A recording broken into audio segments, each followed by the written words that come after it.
Ryan Fulford. A.D. Drew and I are co-hosts of the BCSN Sports Wrap. We talk about all things related to HBCU athletics. From the games, teams, coaches, and fan interest stories, we cover it all. You can find our shows on Facebook at BCSN Sports Wrap, YouTube at MyJBN Online, and everywhere you listen to podcasts like Anchor, Spotify, Google, and Apple Podcasts. You can also find the show on the Jericho Broadcast Network's app. Make sure to download. We look forward to you joining the conversation and being a part of the show. From cancer care to accidental injuries to cardiac care, we all know that there are times that you can't control what happens in your life. But with Globe Life Family Heritage, you can be prepared to weather the storm when it comes. Call Dr. Beverly Eagle Rogers at 877-300-8269 or visit the website at globelifefamilyheritage.com. With over 25 years of serving communities, Dr. Beverly Eagles Rogers is here to help you and your family through difficult times. Dr. Beverly takes pride in Globe Life being one of the few companies that returns 100% of premiums to clients that stay healthy. So for more information, call Dr. Beverly Eagle Rogers at 877-300-8269 or visit the website at globelifefamilyheritage.com. Into these colleges, and we have to fund our kids in these colleges, and we have to make sure our kids have seats in these colleges. And what about HBCUs? You mentioned absolutely. You got to fund them all, and you've got to make sure they're properly funded. You know, the real reason why I went after Comcast and Charter, it didn't have anything to do with my cable networks. It didn't. What happened was a gentleman wanted to do the Black College Sports Network in partnership with the HBCUs. And Comcast did not accept it. And that would have made a lot of money for these black colleges. Absolutely. And it would have educated the Black College Sports Network. This is what he wanted to do. That would have educated a lot of black kids. And when they didn't do that, that's when I came off the bench and said, okay, I'm going to light you up like a Christmas tree. Okay. That was the real reason why I got into it, was when I saw what happened with the Black College Sports Network, which I don't own. I just knew. Why didn't you buy it? I just knew. I just knew that these black. I like that talk. All right. I knew that these black colleges were going to benefit, and these black kids were going to get the education that they deserved and not have to pay. There's a shot. The right. It could be. Right field. Grand slam. What a shot. That's how you get hot, young fella. Thank you, guys, for what you do for HBCU athletics. This is a fantastic avenue for all of us. This is our ESPN, so we love what you guys do. All you guys at BCSN, we really appreciate what it is that you guys do for us. For over 30 years, HBCU Image has been more than just an apparel store. We've been a movement, a statement, a legacy. We celebrate the pride, the purpose, and the culture that make historically black colleges and universities legendary. HBCU Image, a Kenny T's company. I love Atlanta, a city in the forest. Hi, I'm Jeff Cleveland, seasoned loan officer in the Atlanta market. And whether you're buying a new home, refinancing to do debt consolidation, home improvements, or just to lower your payments, give me a call. I'll ensure that you're treated with dignity and respect, that you're informed throughout the process, and that there are no surprises at closing. Give me a call and let's get started.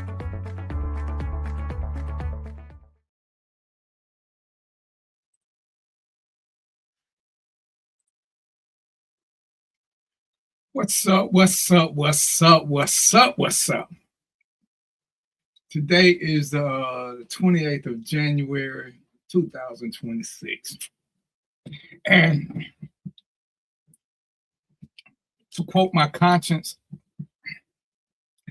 I came with heat today. I'm gonna start some shit, and I'm gonna go away and let Mark do his thing, because Mark coming in peace, Mo coming in peace. But damn it, I'm not coming in peace today. So I'm gonna just do this by myself. I'm gonna let them come on just in case they got something to say. But this is all me today. All right. Now, full disclosure. I started my life off as yada, yada, yada, as a little baby and yada, yada, yada. Then I went to a life of crime, and I was pretty fucking good at it. But somewhere along the way, I developed the conscience and I understood what family meant because I didn't want to do anything to hurt my mom. So I joined the military. I spent a few years in the military. I got out and I joined the sheriff's department.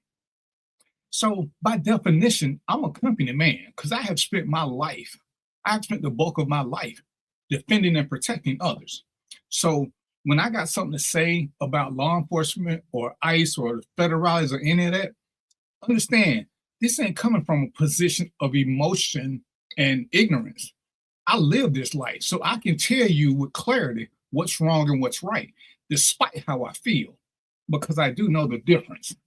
So, and it's becoming apparent, my opinion, that this fight is not only black and white. It's Uncle Tom and Sambo, because clearly, I'm tired of you coloreds saying this ain't our fight. And every time we have a fight, every time something goes wrong, if you look at the George Floyd, if you look at the Breonna Taylors, if you look at all them, white people was at the front leading with money. They were the ones who were taking off work and marching with us. Now when something happened to them, and I get some of y'all hatred and distrust and whatever, and y'all want to keep talking about slavery, which is cool, but ain't none of you niggas ever been a slave. So shut the fuck up. Just shut the fuck up. So now I'm looking at the stuff and I'm seeing you ignorant people talking about they should have just followed the order. So you mean to tell me if somebody in some blue jeans, a flannel shirt, a vest on, and some pistols come up and tell you to start doing some shit, you just gonna run and do it? Get the fuck out of here. You can watch a video. The last video, I'm sure y'all saw it. Ain't no AI, ain't no confusion. The man pulled out a pistol. Now don't get it twisted, and this ain't racist. White people crazy as hell, but white people ain't finna charge no man who got a gun in his hand. They ain't that fucking stupid. So all these people charge this man who had a gun in his hand who was there to commit damage, but he didn't shoot none of them. You saw the video. They took the gun off of him and then they shot him 10 times. So when you ask me a dumbass question like, am I against ICE? That's a dumbass question. Nobody's against ICE. Even the people who don't believe Obama did a good job, can y'all tell me how many people died when Obama was doing his thing? Can y'all tell me when Obama and everybody else who was president was deporting immigrants, and this should have been going on forever, how many times do we see them with masks on and unmarked vehicles? See, when the feds come to do local shit, they have to have local police involved. You know why? Because they have uniforms and patrol cars that are marked on them. Ain't none of you niggas finna tell me that if 3 people pull up in your yard in black trucks and say open the door, you just gonna open for them, let them do whatever they want to do. There is nothing that distinguishes them from being your neighbor. And please believe we've seen plenty of robbing crews who pull up with the same shit. No lights, no sirens, no markings, no nothing. They just got a shirt on. You know, you can get these shirts that say police, security, whatever from Amazon. Hell, for the right price, you can get them from a uniform store. So when y'all keep saying dumb shit, they should have followed the order. The feds can't give you no order for traffic because they can't do traffic. They don't wear uniforms. They don't have the markings that say who they work for and what agency and how to get to them. So quit saying dumb shit. Quit posting stupid stats about, oh, this is how much money immigrants are costing us. This is what they do. How much is that White House, that new building at the White House cost? How much are we paying ICE?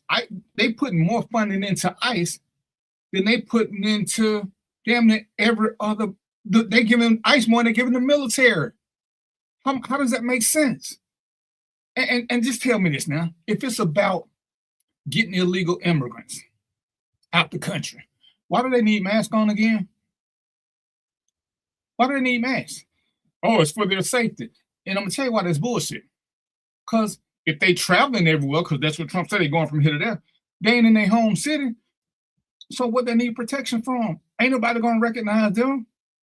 The only time we wore a mask is when I did undercover work and I raided a place I did undercover work, and that's it. That's it. That's it. Other than that, I didn't have a mask on because what was the chance to me? I wasn't doing nothing I needed to be protected. ICE don't do undercover operations. So why we keep sitting here trying to defend ICE and, oh, you want these immigrants to do this? Check the crime stats. Check them. Who's doing more damage to the country? Illegal immigrants, black people, or white Christian nationalists? Look at the federal report. It tells you the biggest threat to our government is white Christian nationalists. And if I'm not mistaken, I saw the video on January the 6th. Those people were armed. And your president said they were proud Americans and that the police were wrong for letting them do something. And some asshole sent me a talking about the police were they were invited in. Well, if they were invited in, why didn't they just go through the front door? Why were they breaking doors and breaking down shit? Why were they climbing poles if they were invited in? Why were they using bear spray on cops? Oh, you can't believe mainstream media. See, let me just tell y'all this. I can read. And two of the brothers that's on this show, see, we say stuff and then we go to Google. See, because I like to read BBC. I like to read NPR. I like to read PBS. And don't get it twisted, because somebody just accused me of being biased, or I'm not, what's the word? What's the word he used? Hold on, let me find the exact word. Hold on, because I want to get this right now, because I don't want to accuse nobody of the wrong thing. Bear with me for 15 seconds. Well, anyway, if you watch MSNBC, and I do, Rachel Maddow does not like Donald Trump. She don't. No question about it. But that doesn't mean her information ain't factual. It don't. Just because, to me, this guy right here, Dan Marino is the greatest quarterback that ever played the game. But everybody know I'm a Tom Brady fan. Tom Brady is the greatest competitor. When it comes down to winning the game, I want to have Tom Brady. When it comes down to throwing a perfect pass through the tightest of windows, I want Dan Marino. See, I'm biased, but the truth is the truth. See, you can separate them with factual data. The data says if you need to win one game in the playoffs, Tom Brady is the best quarterback to do it. There's nothing to argue about that. The facts say that. Mark going here, he can tell you a little bit about football. People love to talk about Peyton Manning, but the facts say in the playoffs, Eli is a much better quarterback. There's nothing to debate. Nothing. Peyton Manning is the greatest quarterback of all time in the regular season. Put him in the playoffs and he is going to choke. That's factual data. The police, different from the feds, have a duty.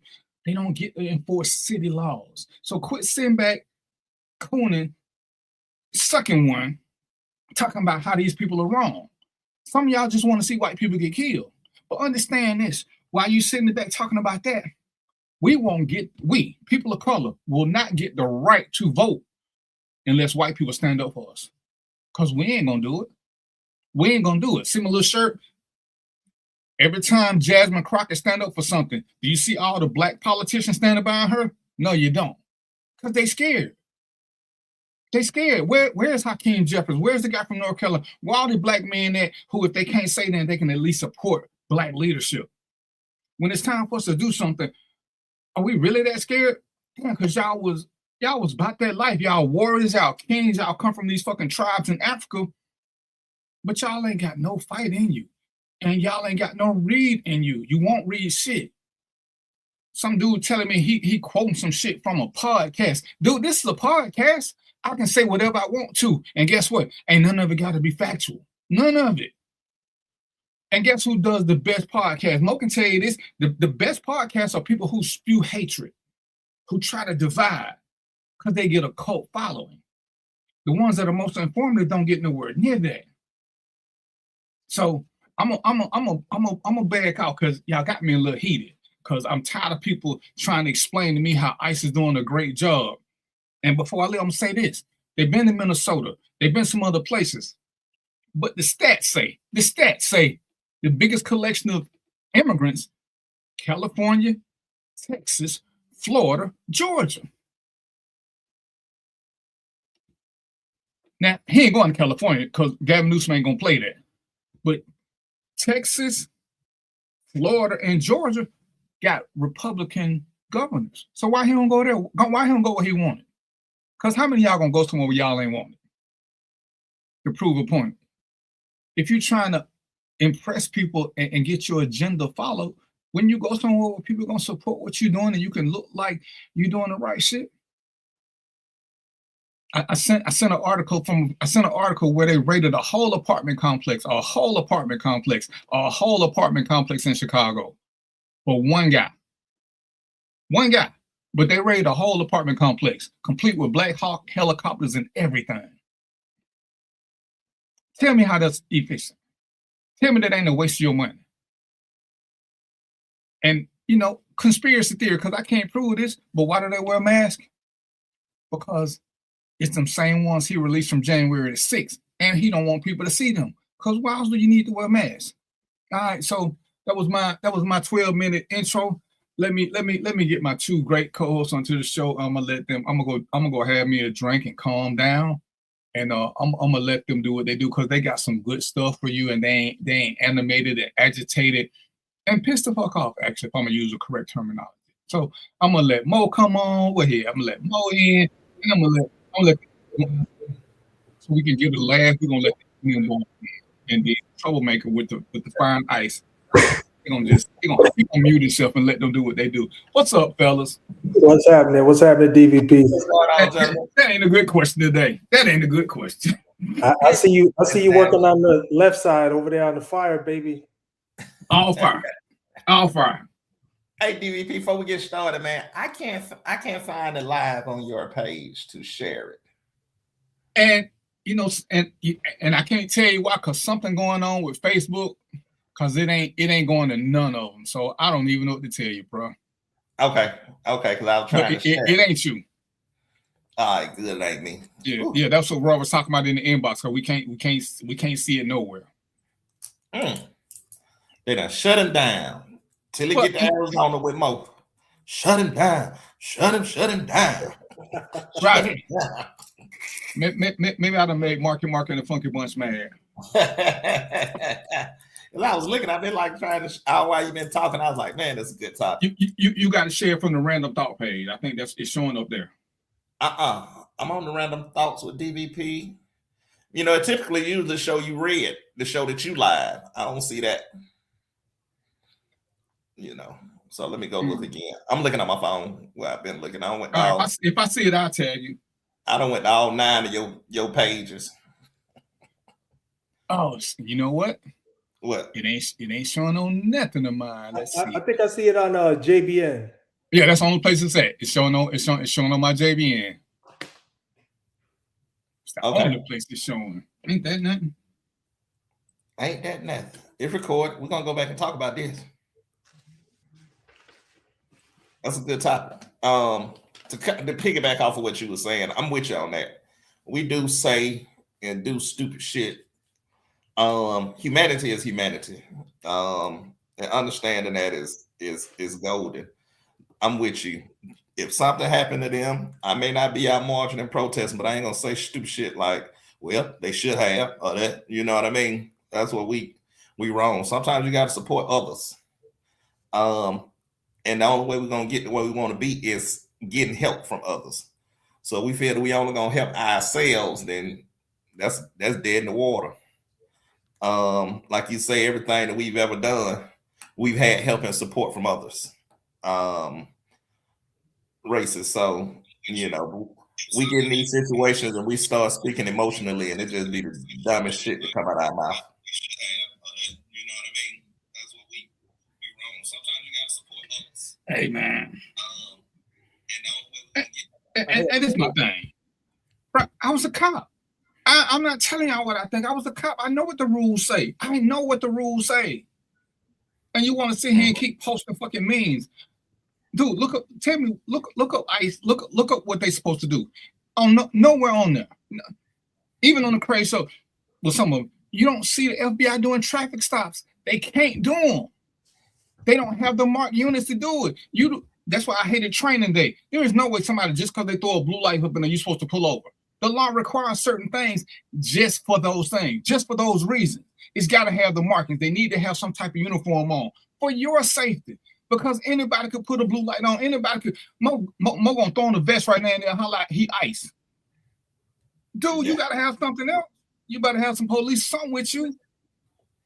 Even when we do drug raids, and I'm on a whole team where everybody got on masks. We got 2 patrolmen always with flashing lights. We got a lieutenant who ain't got on who dressed in a regular uniform, because when people see us initially, because we're stealth, if they start shooting us, yeah, we holler police. But what does that mean? There's nothing that would have gave them the thought that we were police initially. So they have a right to defend themselves. That's in the Constitution. You have a right to defend yourself when you think you're under attack. Just because somebody holler police don't mean shit.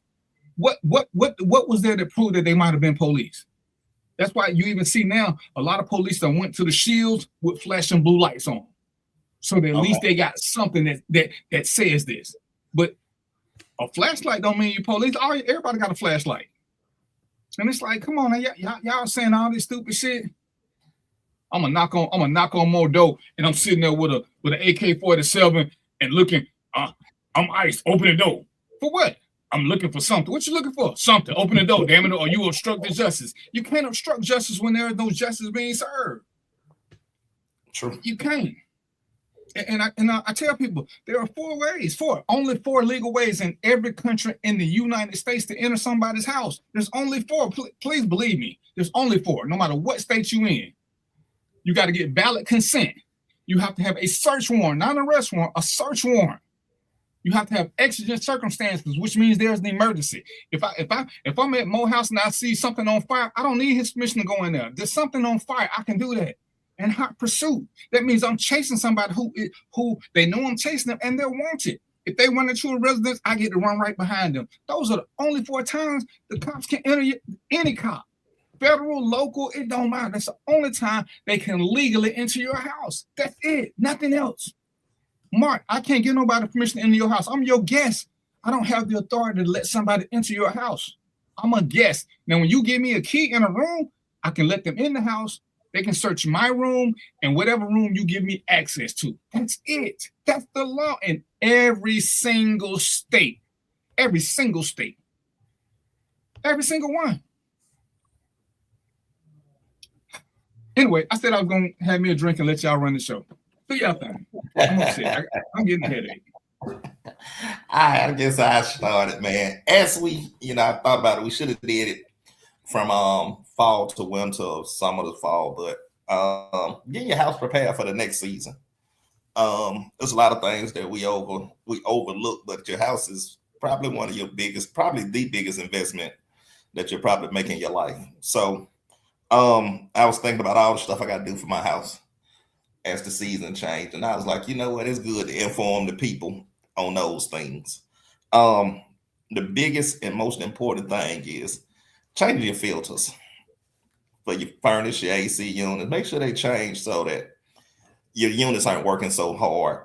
Then they overworking themselves. Then they going out, and that's a $6,000-7,000 disaster right then. And I've been in the dead of summer, and both of my units went out. Ooh. At the same time. Oh my goodness! Somebody was gonna die. Oh man, I had not to interrupt you, Mark, but I had one go out downstairs, but the one upstairs was working. Man, we was living upstairs. Man, I couldn't do it. That's what I was doing, and then the one upstairs went out. Now I ain't got no AC in the house. Ooh, man. I came in the house. I was like, oh, it's too hot. I took my daughter. Silly me, took my daughter to my brother's house, which he stayed in the subdivision right next to mine. Took her over there and came back and just dealt with the heat. Hey, we got to get it done. But one just needed Freon, and the other one needed to be replaced. So so it wasn't too bad. But yeah, change your filters. You should do it every 6 months. And it helps with the quality of the air too. Keep all the dust mites and the pollen down too. So that's one thing. If you got water filters, change them as well. Change them out as well if they are replaceable, so you can keep your water fresh. Me, I still drink faucet water. I ain't no filter on it, so it don't bother me. I've been doing that all my life. But you want to definitely change those things out. Get your AC checked. Get your units checked before it get to 90-degree weather. Get them serviced. You should get them serviced, but get them serviced. Because if it's 90 degrees outside and you realize you ain't got no AC working properly, your feelings gonna be hurt. Hey, and I just want to add to that, man. Get them service just after the winter. Just after the winter. Don't wait till the summer, man.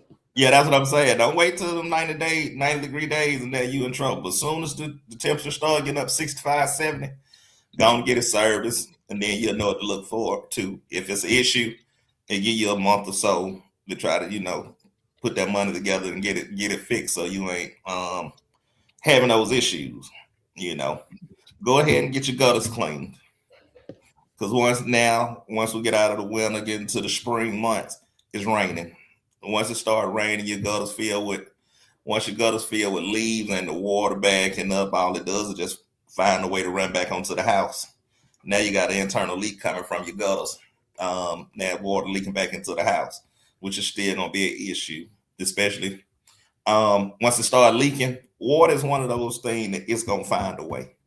Water is something you can't, if it's flowing, it's gonna keep finding a crack, crevice, hole, and go wherever it want to go. And there's nothing to do it. So if your gutters are filled with leaves and the water start backing up and it's running to the outside of the filling back up onto your shingles, because the gutter usually go right up under your front level of your shingles. Now your wood gonna dry right at the edge of the house, and like I say, now the water getting in. Now your ceiling coming discolored. Definitely gonna have to, if the ceiling start doing that, want to check for mold, mildew, to make sure that the quality of air that you're breathing is still good. Once you start getting mold and mildew in there, you got to cut the ceilings, cut the walls. You're looking at increased fees or pricing to get that all repaired, to get your house back to normal. So I don't know how long. I've been in my house 10 years, so I'm almost certain that if I have to cut my wall, I'm not gonna be able to match my paint like it should be. So where you could paint a little small patch, small space, well, okay, I can just match it and paint. No, you're gonna end up painting the whole wall.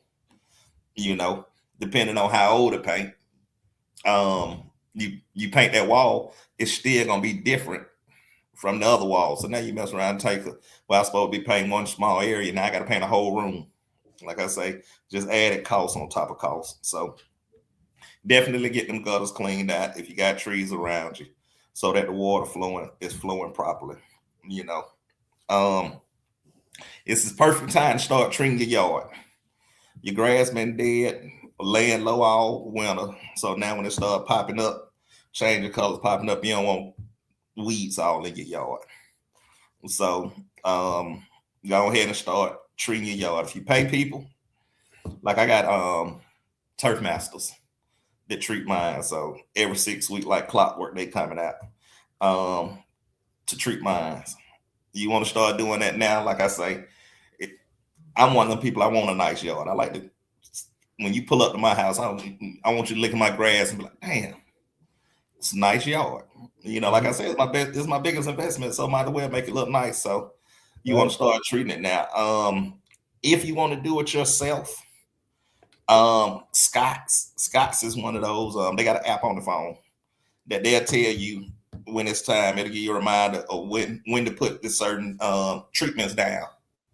And it tell you exactly what you need to buy. So it'll tell you, hey, you're gonna start in this month. It's gonna ask you what type of grass, and it'll tell you, well, hey, you need to put this down at this point. Then when them 6 weeks up, hey, you need to start putting this down. It'll walk you through the whole year. It's definitely cheaper than having Turfmaster come out or any other companies doing it yourself. Is definitely cheaper, but do you have the discipline and the time to keep it up on your own? Me, I'm one of them people that I travel for work, so I may be gone for months at a time. And if I do that, then I'm not here to treat my yard. So it's easier for me to just pay somebody to do it and not have to worry about it. But like I say, Scott's, I know they have it, and there's probably some other companies that do the weed and feed and fertilize and all those things that, like I say, get the app on your phone and it'll take you through it step by step, so you can to make sure that you get all of that done. I'm gonna tell you one thing that people rarely think about: your stopper for your garbage disposal. You constantly dumping food into your garbage disposal, and you'll rinse it out. But what you don't think about is once it starts spinning under the bottom, some of that food splatter gets up on the bottom side of the stopper. So when them hot days come and now you got fruit flies and gnats all around your sink and you wonder, what is it? What is it?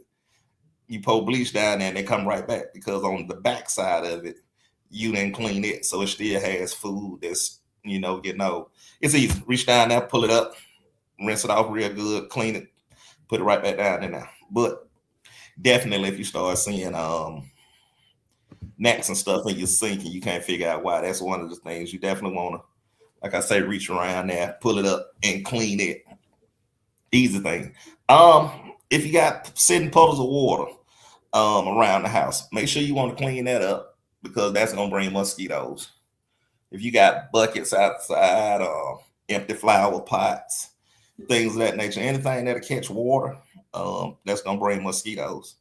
So you definitely want to make sure you get rid of that type stuff because in the summertime, mosquitoes is terrible. It's a terrible feeling. It's horrible. Anytime I'm gonna have a cookout or anything, I go out and it's easy little spray, connect to your water hose, spray in your yard. It's good for 6 weeks, but I do that the day before a cookout and then do another one the day of because I hate mosquitoes. The citronella candles work as well.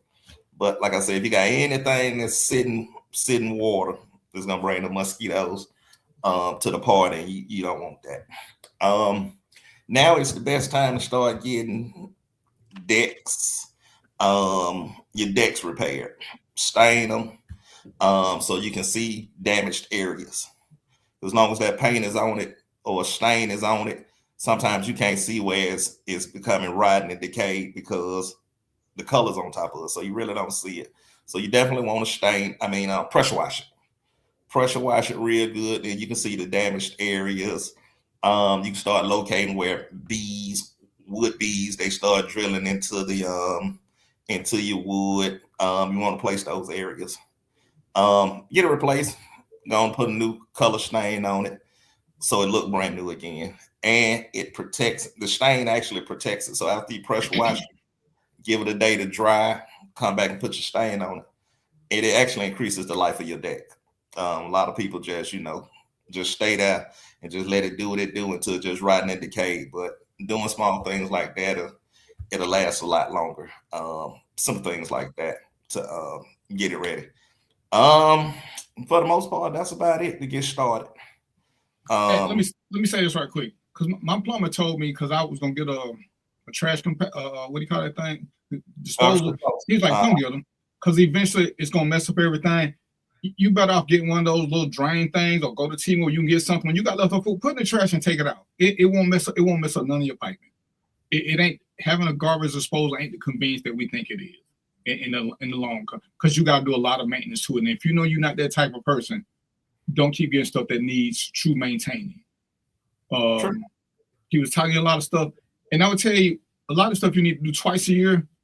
Just make a day out of it. Change the stuff he's telling you. However you do it. I do mine with the time change because it's easy for me to remember. I change all the batteries and the fire and the smoke detectors.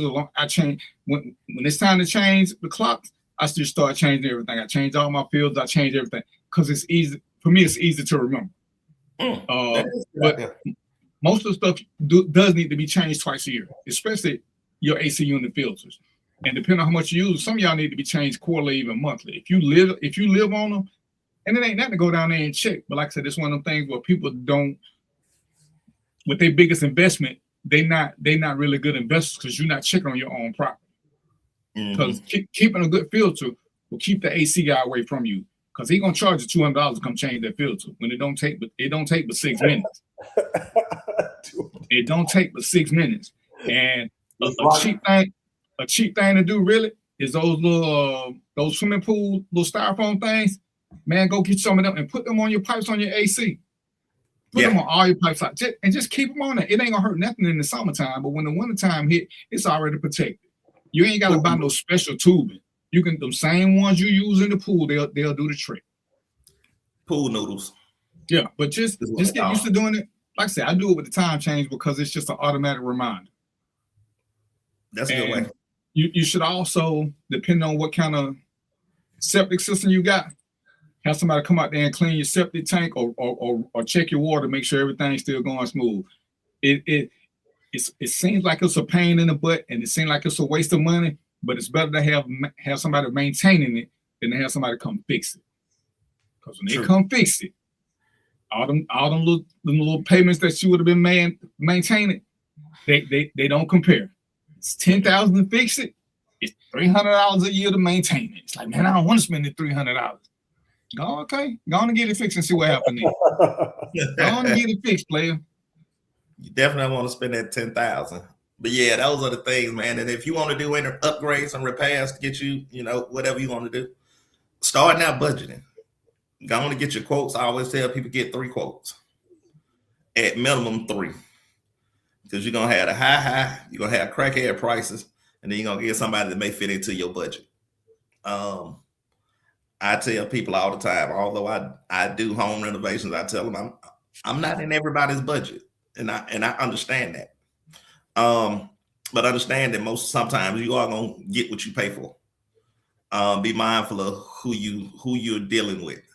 Try to get a referral. Let somebody somebody that knows somebody.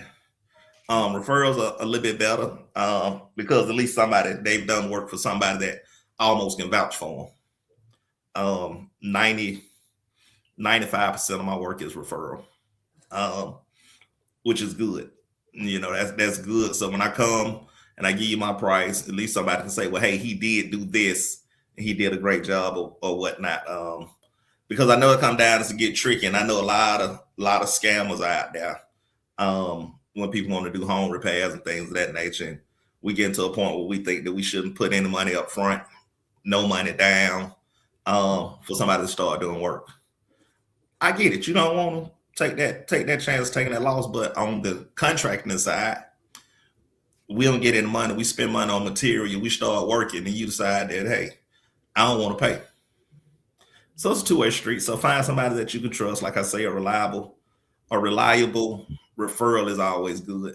But it's time. You want to do all these things for the summer. You want to get your yard looking nice and all that type of stuff. So go on and start planning now, and it'll have it in the budget. So when the spring hit, you can be ready or whatever you got, So just a few things. Yeah. Let me just add this, because Mark, you said something pretty key. You said, this is something I do anyway. I just over experience in time, I learned to do it, but get 3 quotes. That's for anything. I'm talking about auto insurance. I'm talking about repair work. I'm talking about your car work. It don't matter what it is. Get 3, man, because like Mark said, they're going to all vary. And here's the other thing that I just add. I know Mark was alluding to this, but I'll just add this. But when you get 3 quotes, you also get to assess the 3 levels of the professionalism and work that they'll do. So that's why you don't just get the first dude or whatever. You gotta go ahead and do a survey, right? So you get the best work done. And like you said, those reviews, man. Talk to if they got people who used them before. Key stuff. So all right, so I'll jump in. I want to talk about a couple things here, and I'll probably ask you gentlemen a few things, but I want to talk about the benefits of taking a self-assessment and the benefits of taking a skills assessment. So the benefit of taking a self-assessment, let's start with that, because I'm going to tell you right now, a lot of us walking around here, we don't really know who we are. And I'm saying that because a lot of us are just being, right? You just are who you are, but you don't really understand yourself. And you do certain things a certain way just because that's how you are. But are you really clear on why you're that way? Are you really clear on what that way is? Right. So, and I'm telling you this out of experience because I took one. And it's not a thing where you take it to find out if you're right or wrong about how you are. It's a thing that you take to find out how you are, so you can manage your life towards your strengths. Because some of the stuff gonna come back, you're gonna be like, oh yeah, I do that. Oh yeah. And so this is why.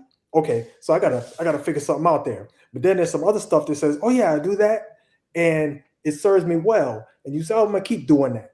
So the benefit of taking a self-assessment will tell you who you are. And I know a lot of people. I know everybody watching. Probably, I know who I am. I know who I am.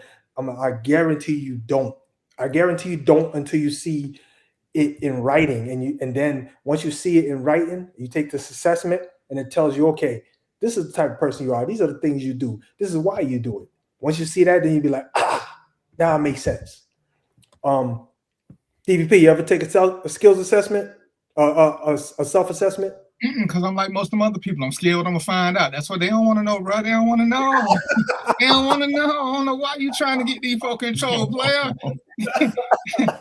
Ain't nothing worse than finding out the truth about you. You've been lying to yourself. All this time I thought I was a good guy, but this damn assessment thing say I'm a fucking psychopath. I'm not taking none of them. Another one.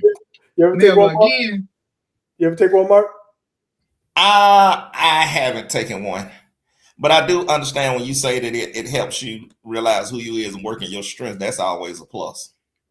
Yeah. So and yours gonna tell you a car thief too. Oh, go ahead, DVP. What'd you say? I said Mark's gonna tell him he's a car thief, so I don't need him to take one. Hey, quick pause for a hot second. Then we get back to it. Hey, DVP, I think with the change in the StreamYard, you may have to reconnect it to your Facebook. I did. Oh, okay. Yeah, that's what we were doing earlier because we was trying to figure out he gonna get with you so we can put your page on it. But yeah, because the only thing it's connecting to is his stuff. Was connecting to YouTube. Okay. And they connect to none of my stuff.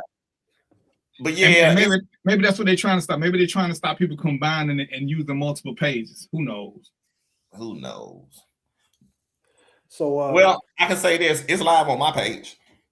I just did that reconnecting and sharing. It's live on my page. Oh, okay. So look back to it. I hadn't did an assessment, but I can see identifying my strengths and try to work to them and working on my weaknesses. So I would, if you got it, a link for it, I would love to take it and see. So let me ask you this, Mark. What do you think it was accurate? I said I hadn't took one, but I would love to take one. Oh, you haven't taken one. Okay. I hadn't taken one, but I would love to take one so I can see my strengths and weaknesses. Like I say, I can build and work on my weaknesses and continue to build on my strengths. Well, so here's the other part though. This other part, and DVP said he don't want to take it, so this he might be in trouble because here's the thing. The other part is this: it tells you who you are, and it also in a couple spaces though, in the professional space and in your personal space. So relationship wise, right? You'll understand why you do certain things.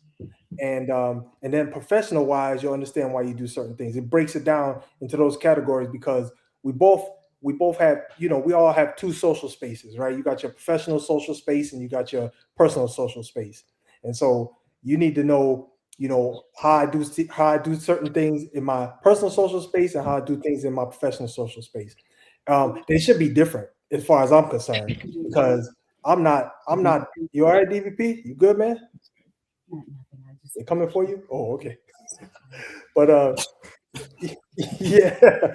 So hey man, you hit a shooter or something? What happened? You all right, man? You good? Spider? You hit a shooter? Something wrong with y'all for real.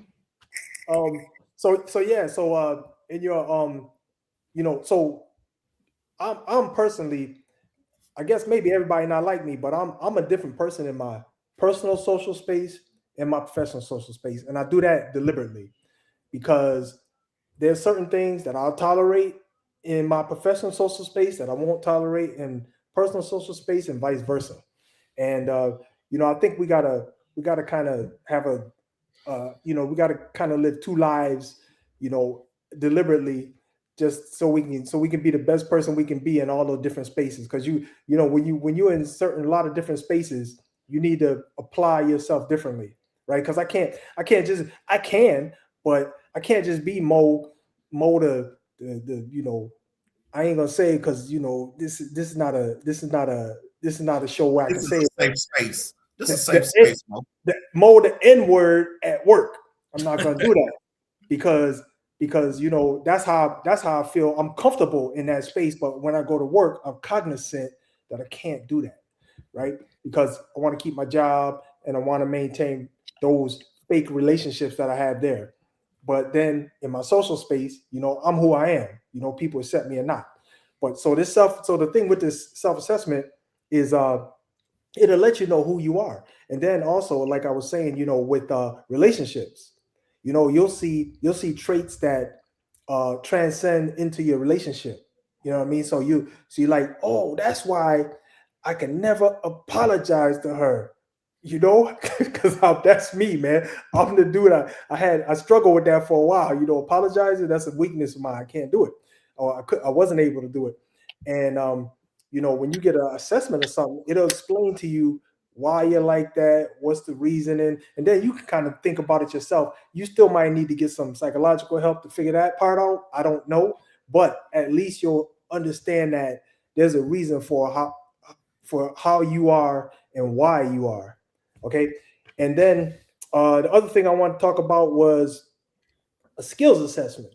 So this here, I recommend, all of our little brothers and sisters, 16 years old, they start around 16. You can do them around 16 because that's when you have enough traits for this thing to be accurate, for a skills assessment to be accurate. Before then, you don't got no data, man. You don't know nothing. You don't have no preferences, right? So you can start at 16. I'm saying maybe wait till about 18, right? Sometimes that's too late though, because some of us come from the hood, man. We need to know at 16, listen, bro, you need to do X, Y, and Z. But if you can wait to 18, it'll be more accurate. And the skills assessment will give you an idea of where your strengths lie, right? Okay, so all of us ain't built to be doctors. All of us ain't built to be police officers. All of us ain't built to be carpenters. All of us ain't built to work in a grocery store and serve people. All right. So this thing will tell you, listen, man, for if you wanna get into a space that's gonna serve you best, this is where your strengths lie. Right. Because I saw mine, and now I understand why I was able to do certain things. Like, so I just give you an example. That way you can kind of consider taking a skills assessment. But mine said I was able to flex between essentially professional environment and non-professional environments. Everybody can't do that. I could flex between them though. And I do it though without being a sellout. I'm gonna just use that word. I don't know what else to tell you. All right. But I do it without being a sellout. I'm real. Whatever space I'm in, I'm real. If I'm in the corporate space, you're gonna get the real Mo. But I do it in a way where I'm not gonna lose my job and I'm gonna be able to work with people. And then in the social space, I'm just me. I just do me. You're gonna get full me. But this skills assessment will give you an idea of where you want to move in life, right? If you're an 18-year-old and you don't even know what you want to do yet in life, but you take the skills assessment and says, man, you good with your hands. All right. Now you got a trajectory, right? Or if it says, man, you good solving problems. Maybe you want to go into something that does problem solving, like a computer engineering job or, something else. So if you good with your hands, that means you should go around just slapping people? The boxing, whatever, fighting, kickboxing, yeah. Hey, MMA. That's it. Yeah. No, that's your hands and your feet. You don't want to mess around and fall because you can't dance. So it's just you good with your hands, not your feet. So just stick to slapping people. Yeah, that's it, man. So yeah, these things will give you some guidance on where you need to go, because I can tell you right now. I'm gonna ask you, brothers, but I can tell you right now, I found out the hard way which path I needed to go. And even then, when I found out which path I was gonna pursue, even then, some of them that I pursued were the wrong ones. So I wasted my time. But not necessarily. You always gain something out of going down the path, right? You get some kind of skills that you can take with you. So I did that a few times, and then I finally found something that I was excited about doing. I enjoyed, and the challenge was so difficult that I was like, I can't let this stop me. So I pursued that, and so that's kind of how I ended up finding my path.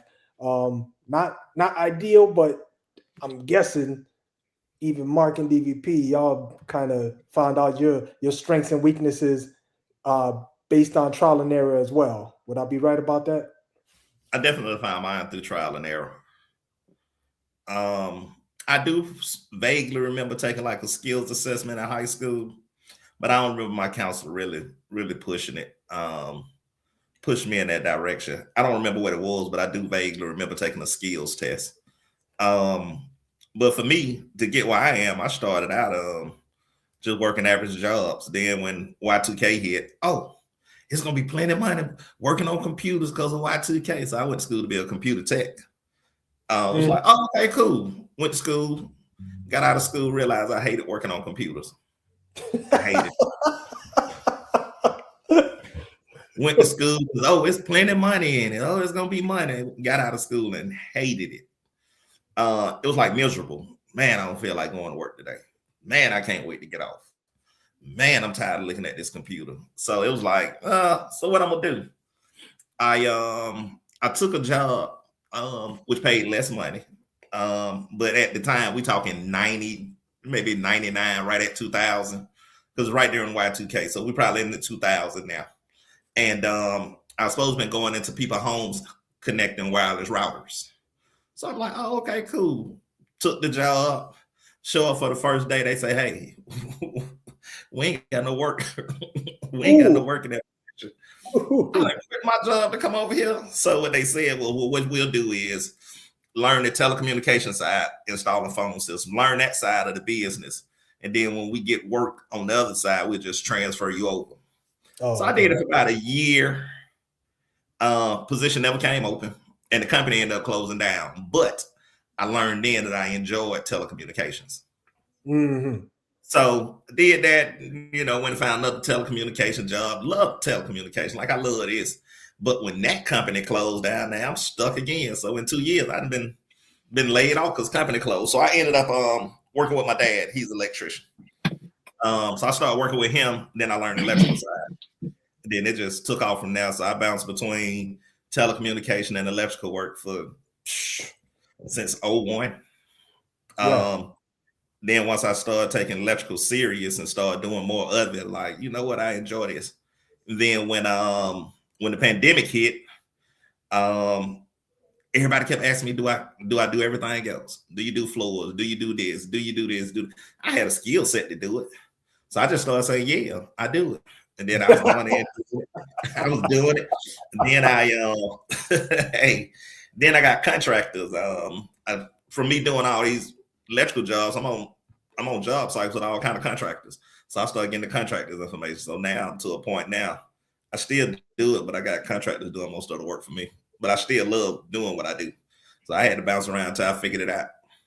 Well, there's and that's so just while it's on my mind before I forget, but there's a transitional point for every job, right? You're not laying wires.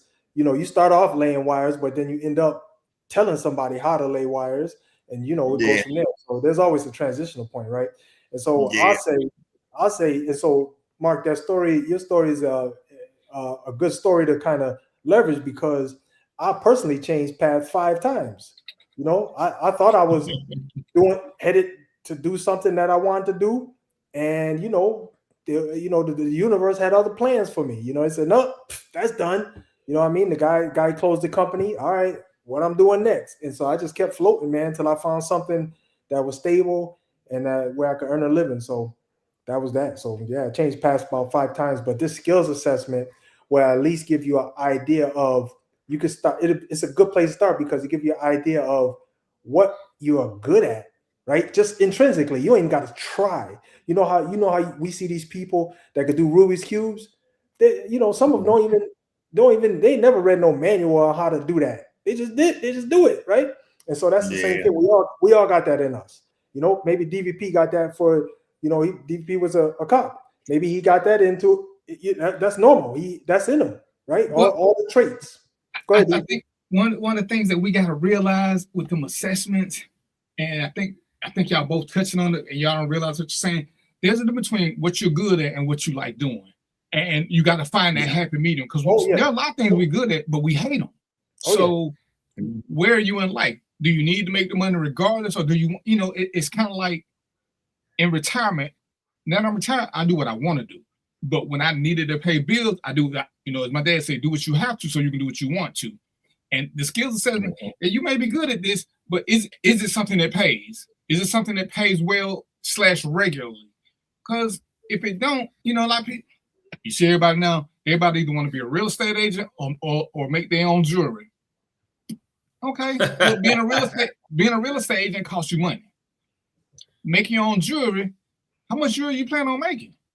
Because if you just making waist beads and costume jewelry, you got to make a shitload to survive unless you're doing it as an offshoot, you know, or you got a good support system. So sometimes when we do that, you know, I had to tell one of my kids, dude, don't nobody give a fuck if you like a job. You got kids now. You need something that pay, man. But I don't enjoy it, dude. That's why they call them jobs. You're not supposed to enjoy it. You know, you enjoy your hobbies, but hobbies got this little thing. Hobbies don't pay most of the time. You know, so yeah, you know, in a perfect world, we would all get something that we enjoy doing.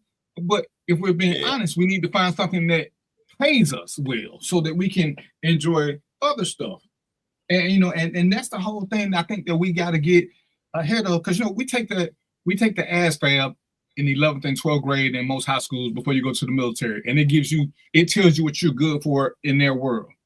But again, we're talking about what you're naturally good at based on what you know. Because who's born as just a natural astrophysicist? You know, you got to take some classes and you got to have some pushing and prod. You know, I found that I was good at electrical work when I started doing maintenance with the maintenance man, because I was bored in the hood. So I just started riding around him. But before that, I didn't know nothing about it. And once I got shocked that first time, I didn't have no more interest in it. I just nope. Yeah, all it took was that one spark. My black head's like, I don't want to deal with no more electricity. I could live in the hood from now on. Enough of that. I was scared to jump cars for the longest, because I'm like, I don't want to do nothing that involves touching the battery directly no more. If it ain't a little bit of battery, one of these, you know, AAAs or something like, if it's bigger than that, I don't want to touch it. These are the only things I'm touching. If they connected to something, I'm not touching them either. Ain't nothing like your little electricity to let you know you ain't shit. You realize quickly. So yeah, but knowing what you're good at versus what you like doing, knowing the pay, you know, even like with the computer stuff, you know, and I got friends who are good at computers. And big picture, you can keep chasing the money, or you can get with a company where you can get benefits. Because people doing computers, they can make good money and they keep bouncing. They're learning this system, they're learning this system, they're going to the highest bidder. But unless you're saving a lot of money for retirement, you're going to be working forever. When can you just stop saying I don't want to do this no more?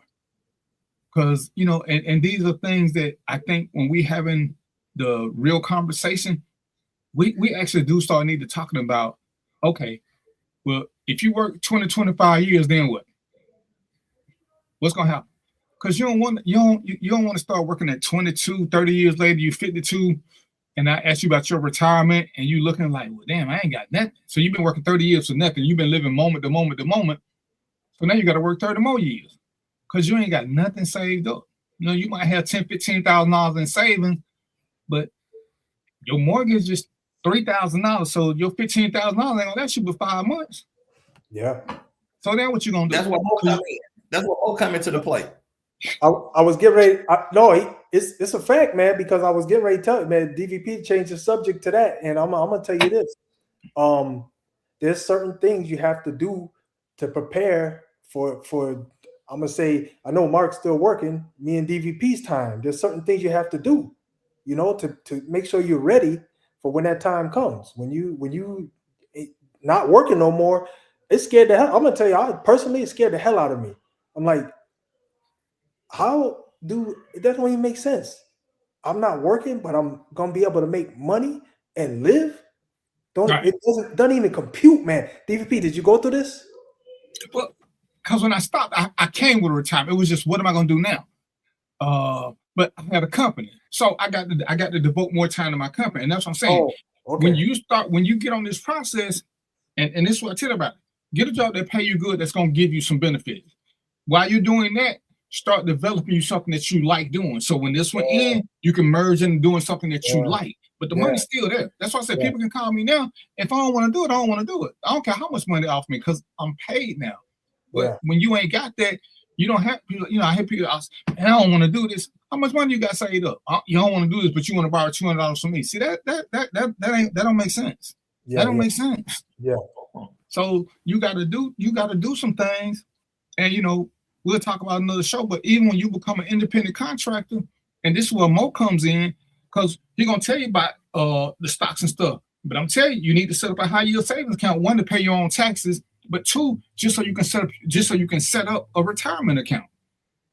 Look into some of these IRAs, figure out which one. Talk to your tax people, talk to your finance people, see which one works better for you, so that you can have a plan, so that you don't have to work one day. And I'm get twisted because I'm in the stock market, but the stock market don't run my life. I got some other things that's gonna pay me regardless, and I pay into them just cause they got a high yield. But again, like what Mark started talking about, these are things you got to pay attention to. Even with the stock, these are things you got to pay attention to. You got to know when it's time to hold them, when it's time to fold them, or buy some more. Because you can't just sit it there forever and just let it and just hope it's gonna keep doing the right thing. Sometimes you got to say bye to it. Yeah, and that's there's kind of I look at it like there's a financial portfolio process that you have to be aware of, because I know I didn't know it. I had to learn it on the fly. But there's a financial portfolio process you have to know of when you are headed into retirement.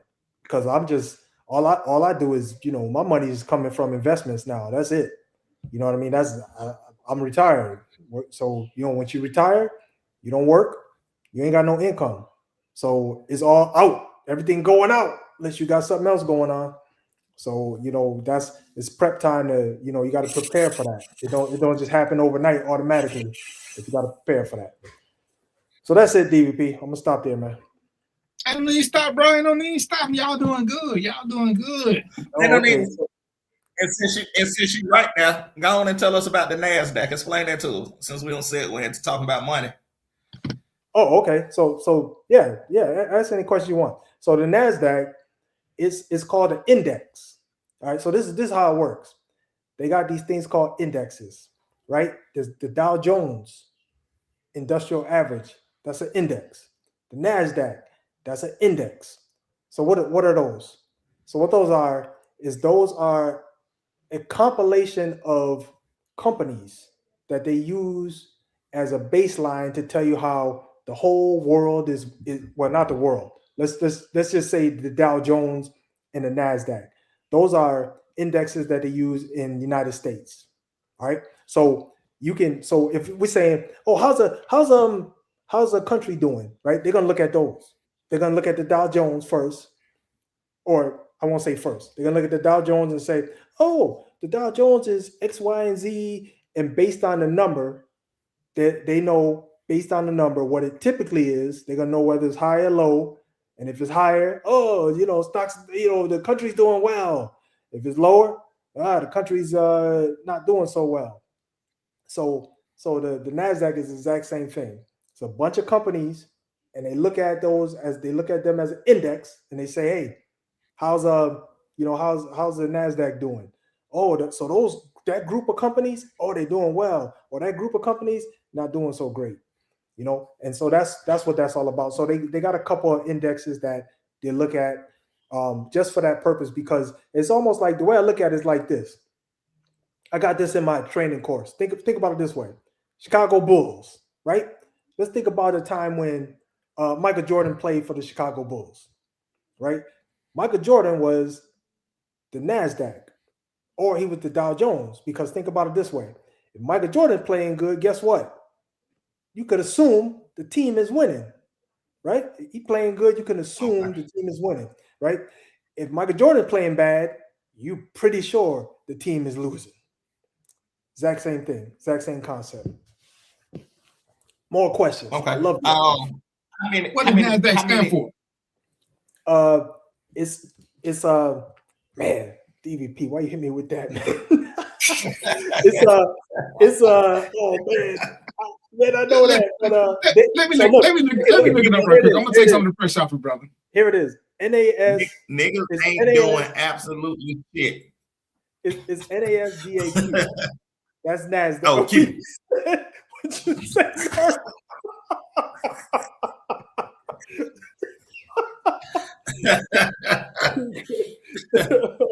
So while you research that, do you know about how many companies in the NASDAQ? I know you say 20 is in the Dow, but how many what? Do we have an index of how many companies are in did they use to do the NASDAQ? Well, so they usually got about somewhere between, I'll say 20 and 50 companies in the Dow. It's there's 30 of them. In the NASDAQ, I'm not sure. I don't follow it that much, so I'm not sure. But I guarantee it's between that number.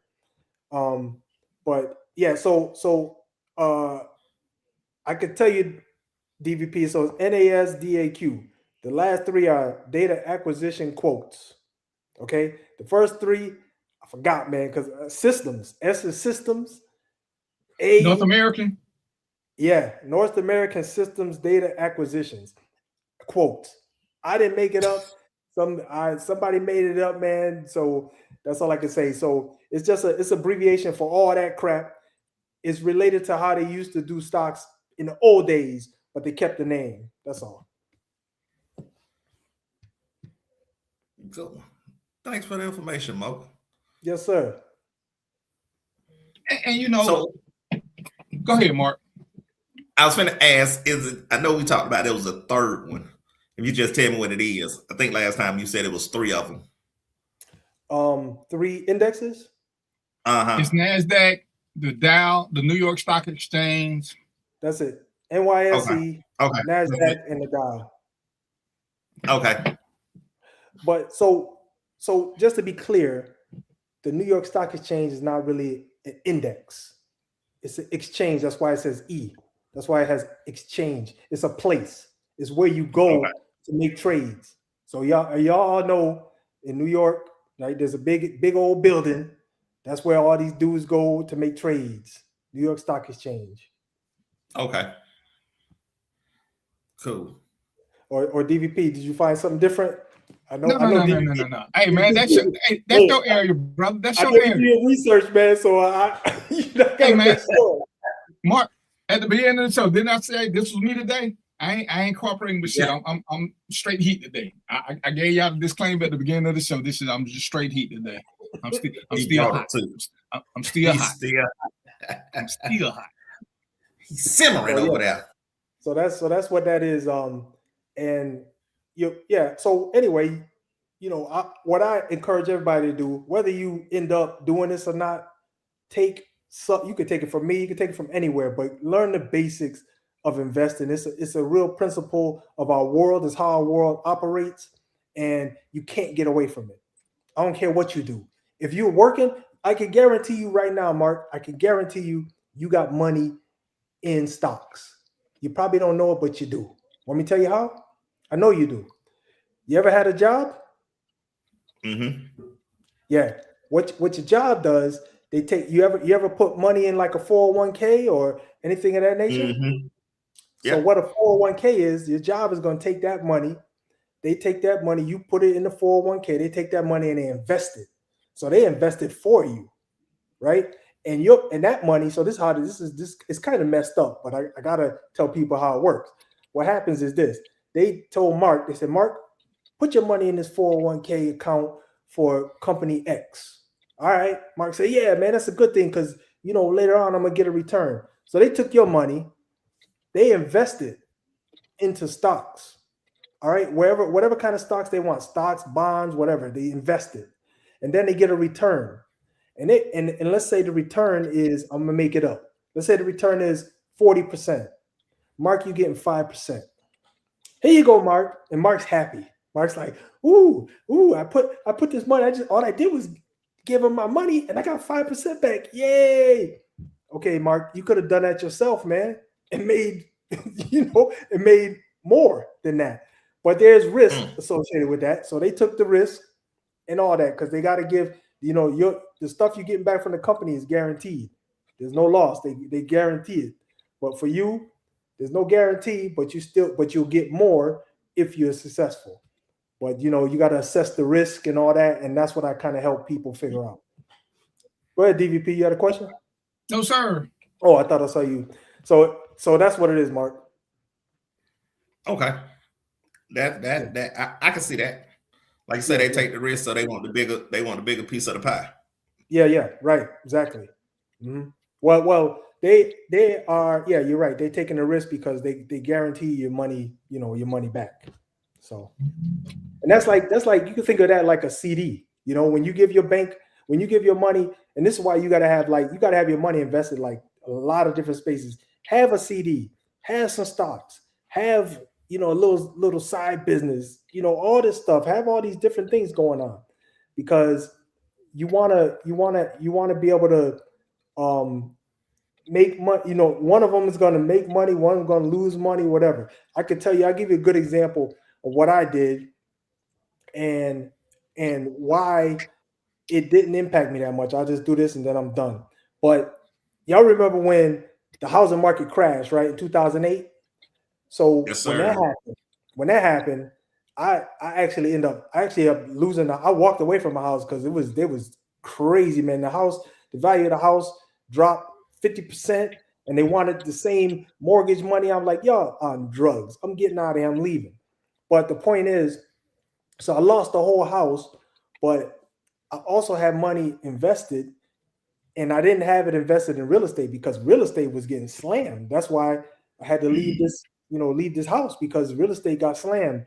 But I had money invested in other spaces, in other things like technology, commodities, whatever it is. I had to invest in other spaces. So while it was bad that I lost the whole house, I did make some of the money back. So that's why you got to it's called diversification. That's why you got to diversify. Don't put all your money in one thing. You know what I'm saying? People like, I'm going to buy gold. Okay, that's fine. Buy gold. But come over here and buy and get some McDonald's stock. Go over there and get you some, buy these Fenty stock. These girls, the women like this stuff. Buy Fenty stock. Diversify it. So that way, some going to go up, some going to go down. And that's the way that's why you make sure that in the end you don't lose everything, and you on the law of averages you'll make money. Okay, I know Fred Sanford had invested in a lot of commodities. Oh, okay. Yeah, that's cool.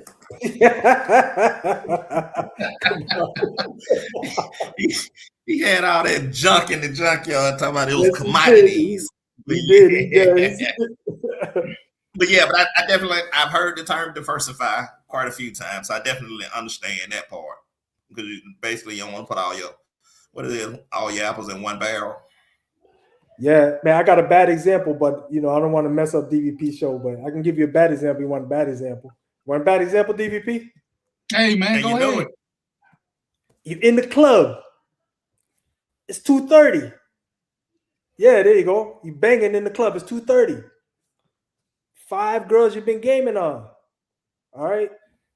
Are you gonna just now focus on just one, or you gonna try to look? I'm interested, and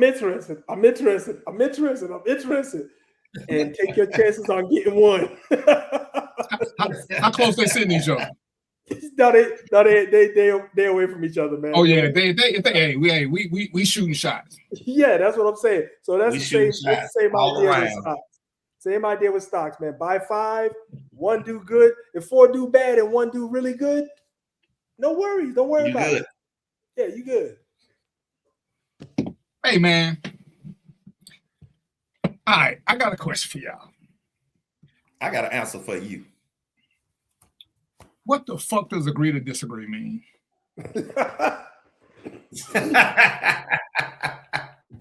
Agree to disagree. Don't that mean there's got to be because how do we what fact can we disagree on? You know what I'm saying? Whenever I see that statement, I always ask the question, what are we agreeing to disagree on? Because we're not talking about right or wrong. If we're debating whether or not it's Wednesday, June the 28th at 7:11, if you're debating it's 7:10 or 7:12, there's nothing for us to agree to disagree on. That's a matter of minutia. But if one of us want to say it's Thursday and we all in Atlanta, or it's Halloween, what are we agreeing to disagree on? Are we agreeing to what? Because we're not agreeing to disagree that you're stupid. What are we agreeing to? I hate when I see that stuff. It just So I wrote it down, that was what got me hot. We're gonna agree to disagree. What are we disagreeing on? Agreeing to disagree is based on opinions. We have two different opinions. You're not going to change my mind. I'm not going to change your mind. But we agree that we just going to disagree on this specific topic. On opinions, right? So it's not specific like days. But I'll get to argue with somebody and be like, to me, the beautiful food is mediocre at best. But it's somebody like, this the best soul food they done had in their whole life.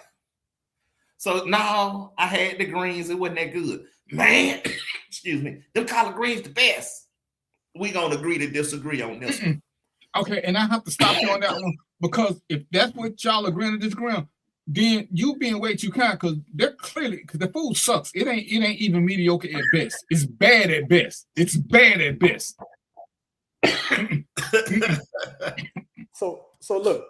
The fact that you ain't never got to wait to get your food is a clear indicator that it is not good. You ain't never go there and gotta wait on shit, because ain't nobody else in line. Yep. So I'll say this: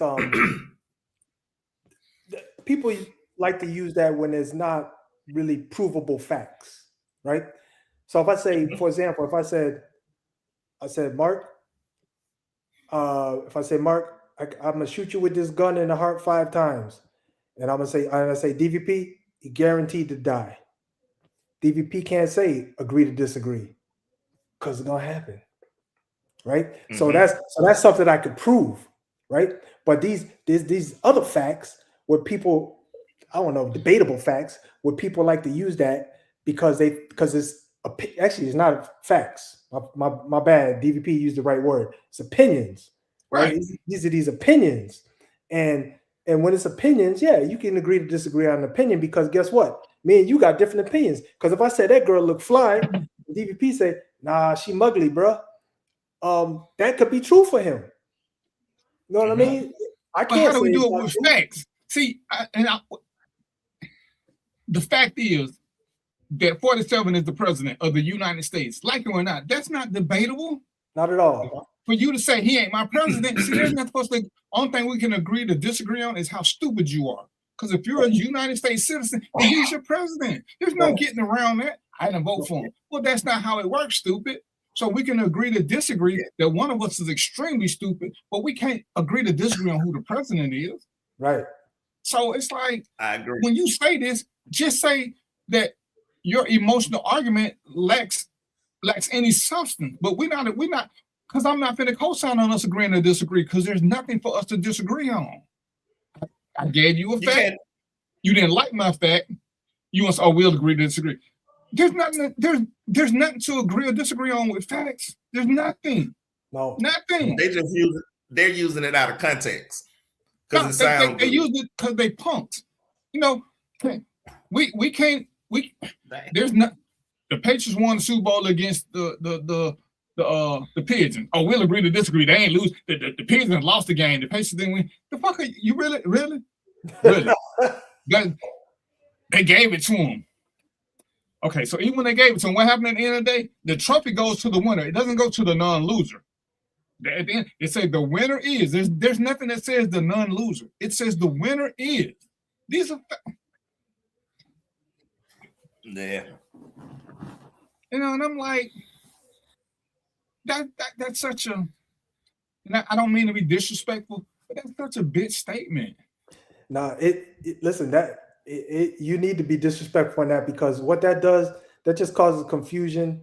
And if there's young people listening, you know, they're getting confused and the facts are all screwed up, and you know, you just causing chaos with all that. You know, let's just be real about it. You know, Yeah, you that's so I hate to speak ill of the dead, but that's one of the things Charlie Kirk did. He said a lot of stuff that was not actual facts. You know, Right. and you know, regardless how he ended up, he was saying stuff that was kind of opinion based, not actual facts. And then he would take the data that it did exist for those particular facts and skew it. So, and I know that because I wrote a book on policing in America and black people killing black people and white people killing white people, and I know the data set. And the stuff he said it's not anything that I researched and found. Nothing. So there goes the good, the bad, and the blue right there. Now, if I wanted to debate Mo on that topic right there, what I would say is Charlie Kirk said some truth when he talked about transgenders. And when I say that is and that's about the only time I really agreed with him, to be honest. He tell them, but what's a woman? What's a man? Let's be specific about this. And it was basically talking to transgenders. I agree with that. A lot of the other stuff, I didn't agree with. But go ahead, I'm sorry. Go ahead, DDP. But we most can argue. say something that's true, but they put it in the middle of hate. Hitler said a lot of true shit.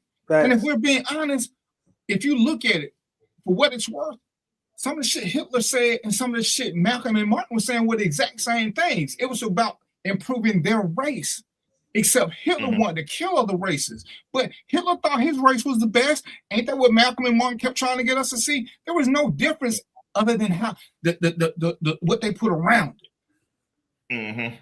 Your president has done a couple of good things. I can't sit there and say he's done nothing good. He's done a couple of good things. They don't compare to the bad he's done. So, you know, so he the worst president ever. I'm not going to debate you on that. But when you say he ain't done nothing for us, now I got to debate you because he has. And he has actually even done a couple of good things for black people. I think it was by accident, but you can't deny the truth. Even if de facto he made us become more politically savvy. He made us start hanging together a little bit more. Was it by design? Probably not. But some of the shit he did, because hell, truth be told, as far as I know, a lot of people didn't know nothing about Juneteenth. That he said something about it when he came the first time.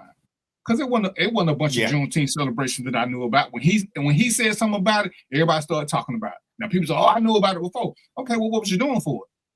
Because if I go back and look on your timeline, I don't see shit. So I'm gonna give him credit. He helped promote that. Against it probably wasn't trying to, but that's not the issue. The issue is he has done some good things. And you know, but at a point we have to be honest, even when we don't like it. Because that's the only way you can keep your credibility. Yeah. No, it's like doing this damn show. People will say stuff to me, and I'm sitting here, and I hate doing it from my laptop. I like doing it from my desktop because I got other monitors. I can pop up another monitor and see what's going on and say something. Other than that, I'm speaking on opinion. And clearly, we're going to have things that we have opinions on. But when we start speaking fact, we need to make sure that we got something that we can back it up with. Because when people say, well, where'd you get that from? I want to be able to tell them. And I'm not going to tell them some damn YouTube page or some Wikipedia shit. If colleges don't accept it, because anybody can contribute to Wikipedia. Anybody, somebody says, "Oh, go look at this. Go look at this YouTube page. They give out everything." Dude, if you look hard enough on YouTube, you can find people on YouTube who say the world is a square. It's not verifiable just because somebody said it. Where are the facts? Where are the facts? When Mo be asking me shit, I have to sit around and tell people about the law. I can show where he's at. Because I know what the Constitution says, and I teach this. Now people want to say, "Oh, the police can come you out there." No, they can't. It's only 4 times. It's only 4 times. That's it. Don't matter what state you're in. I ain't even got to look up your state. This is what I know. I teach constitutional law. I teach it. People say, "Oh, I don't have a concealed weapon license." Why do you need a concealed weapon license? Because they said I gotta have one. Did you read the Constitution where it says you have the right to bear arms? It don't say nothing about if you get a license from your state. Nothing. You know why you need a driver's license? Because the Constitution don't cover a driver's license, so the state can control them and make you pay for them. But you gotta read. You gotta read. When don't you have the right to bear arms? When you're a convicted felon. You don't. Now, other states say you can't carry them anywhere, but even in New York, you can have a gun in your home. Can't take it nowhere else. Now, because New York play loose and hard with the law, they want you to get all this stuff. But that's just because they want them registered, which to me I ain't even got no problem with. I think every gun should be registered. But there's no state law that can override the United States Constitution. There's nothing to agree to disagree on. That's why we don't have a right to vote. There's nothing to disagree on that. We don't have the right to vote. It's an act. When it expires, depending on who push it, because I think that's one of the things he's going to push next, but I ain't going to get into politics right now. But we don't have a right to vote. I forgot what year it expired, but the Voting Rights Act is about to expire sometime soon. Then what we're going to do? While we sitting around bitching about we want reparations and we want this and that, what that mean? When you ain't got a right to vote. Yeah, it don't mean nothing. That's when a lot of people who don't vote gonna be like, I need my rights so I can vote. Right. So you basically telling me I ain't gonna get my 40 acres on a mule. Oh, you're gonna get to work 40 acres with a mule. Man, hey, it's in the mail, Mark. That's in the mail, man. Your 40 acres, the certificate's in the mail, man. I want my 40 acres on a mule. But yeah, I just think that, like I say, a lot of times people use that term, they want to debate facts. You can't debate facts. Facts are just that, they're facts. Right. It's a different agreeing to disagree is based solely on opinions. So I learned this from these real smart people, Neil deGrasse Tyson. A fact is a provable point. A point that you can prove is provable. It's not something that you can debate about, you can prove it, right? If somebody come in the room and shoot me in the head, I'm gonna probably die. Shoot me in the head 10 times, I'm dying, right? That's a provable fact. So bullets in the head would kill you. Okay. So that's something you can prove. And that's what it is. You're definitely gonna be damaged. Yeah, very damaged. Okay, so and just for shits and giggles, the Voting Rights Act expires in 2031. So we got 5 years left. 5 years. So can you debate the moon landing? Well, if you're a conspiracy theorist, you can debate anything, but do you have factual data? And that's why people keep wanting to say, oh, they could have did this, they could have did that. Well, hell, if we're going to go that far, then how we know we ain't reality shows for another alien race? Do we know that we really exist? Well, none of us witnessed our own birth. So do we factually know that our parents are our parents? In the Truman Show. Yeah, but I'm saying, do we factually know our parents are our parents? Do we know this as a fact? No. Somebody told us that shit. No. How long people kept feeding us? They told us that shit, and we just bit the apple and said, okay, I'll go for it. But hell, how many times have we seen cases where people found out they were switched at birth? So it ain't but one in every 10, 20 million. But what if us three just happen to be, I'm 20 million, Mo 40 million, Mark you 60 million? Well, damn, our whole reality is shook. Because in theory, there are lots of things that we have to take as fact that we can't prove. In Alaska, they got what? What was Alaska? Mo, you probably know this. Where they got 7 days of daylight or something like that? Oh yeah, I don't know the number, but yeah, I know what you're talking about. It's something where they don't get no darkness. So do the days pass? Or is that one long day? Or are days, who made up this 24-hour day thing? Is that, we have to accept it as a fact now, because how do you dispute it? Well, I think this. I think days are actually 32 hours long. The nighttime is just a break in the day, like we take a break for this. we can sit there and we could do the what if scenario all day long, but there's some things we just have to take as fact. Just because to try to disprove them, well, the moon landing was staged. Okay, so what do you base that on? When the astronaut said it, what are you basing it on? A lot of things. That what's called, it went somewhere. They can prove that was legit. They had them take out. They went some fucking where. Well, You think they went to Seattle? the space shuttle on the landline. The president called the spaceship on the landline.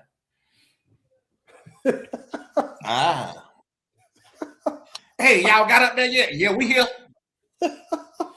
My phone don't. My cell phone stopped working less than 5 minutes from my house. That's because you got Metro. But if you had Verizon, it would work all the way to Mars. I've been there twice and I called everybody. I even FaceTime them on my iPhone. I want to know how they got that car up there on the moon.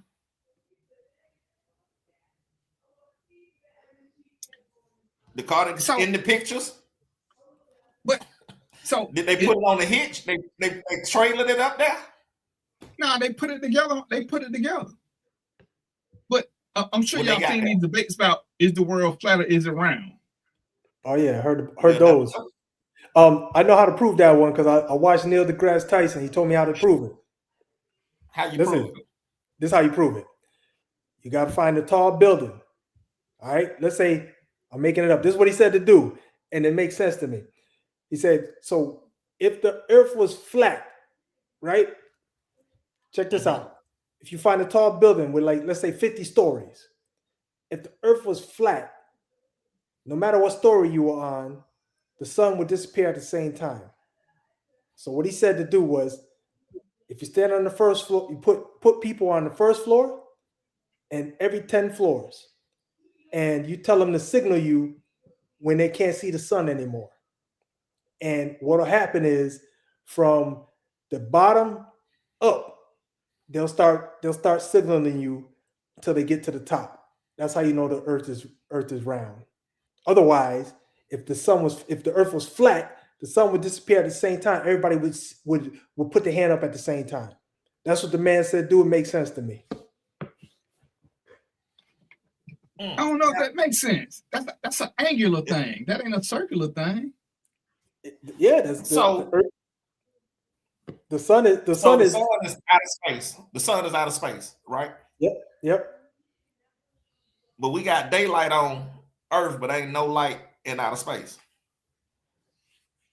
Oh yeah, you gotta talk to scientists on that one. I want to know that one, man. You gotta talk to a scientist on that one, man. It's debatable. It makes sense. I can't help with that one. If the moon landing was true, why we never went back? We've been back. We ain't been back to the moon. Yeah, we have. We got space stations. Shit sound good. Michael Strahan went in space. And Gail, they went to space. They just went real high up. I mean, it's just those things that you want. But the Challenger didn't make it. That's right, because when Michael Strahan went, you couldn't call him while he was gone. Couldn't talk to him. He was gone. He was gone past that 3-block radius mark. See? So it's all debatable. I mean, I say, debatable. It depends on what you believe. It would be. Yeah. It's like, and people hate when it's like evolution versus creation. Well, we'll never know. We keep finding, what do you call the bones? We keep finding evidence of prehistoric conditions. Ain't nobody found this ark yet. You can't. What? Maybe they flew the ark to the moon. Which is why I have a problem with the Bible, because you mean to me they can't, all this shit they keep finding, but none of it leads to this. So when we're looking at factual data, we can prove that dinosaurs existed. There's proof. Where's the proof? Well, and the thing was, how we know them bones wasn't just played? And that's what we have to go with science, because science has things that can predate based on the fossils and all the other stuff. So it's like, do we want to be smart enough that we can start intelligently questioning that, or do we amateurishly question it? It's like when people ask me things as a cop, Well, certain things I'm trained to do, certain things I know from my experiences in life that aren't transferable. You know, we all have our own personal things from what we've been through. We know stuff when we see it. Can you explain to people how you know certain things? Well, you can't. It just is what it is. You know, you got a hunch about this. It's your hunch. It's like that's what I want to do. You know, when the way Mo feel when he see his wife ain't the same way I feel when I see mine. So how can he tell me what I'm gonna feel when I see the right one? His feeling is innate to him, but that's his fact. He just can't make it be my fact. Like when we talk about what men like, we can't make it a fact what men like. That is truly opinion based. But what we can make be factual is the male anatomy.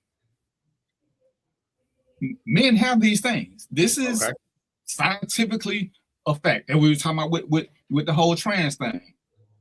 So when we're gonna debate something that's not factual, we can't just put up a what if, because you know my favorite phrase is, what if my aunt had balls? She'd be my uncle. She doesn't, so she ain't. Ain't nothing else to talk about with that one.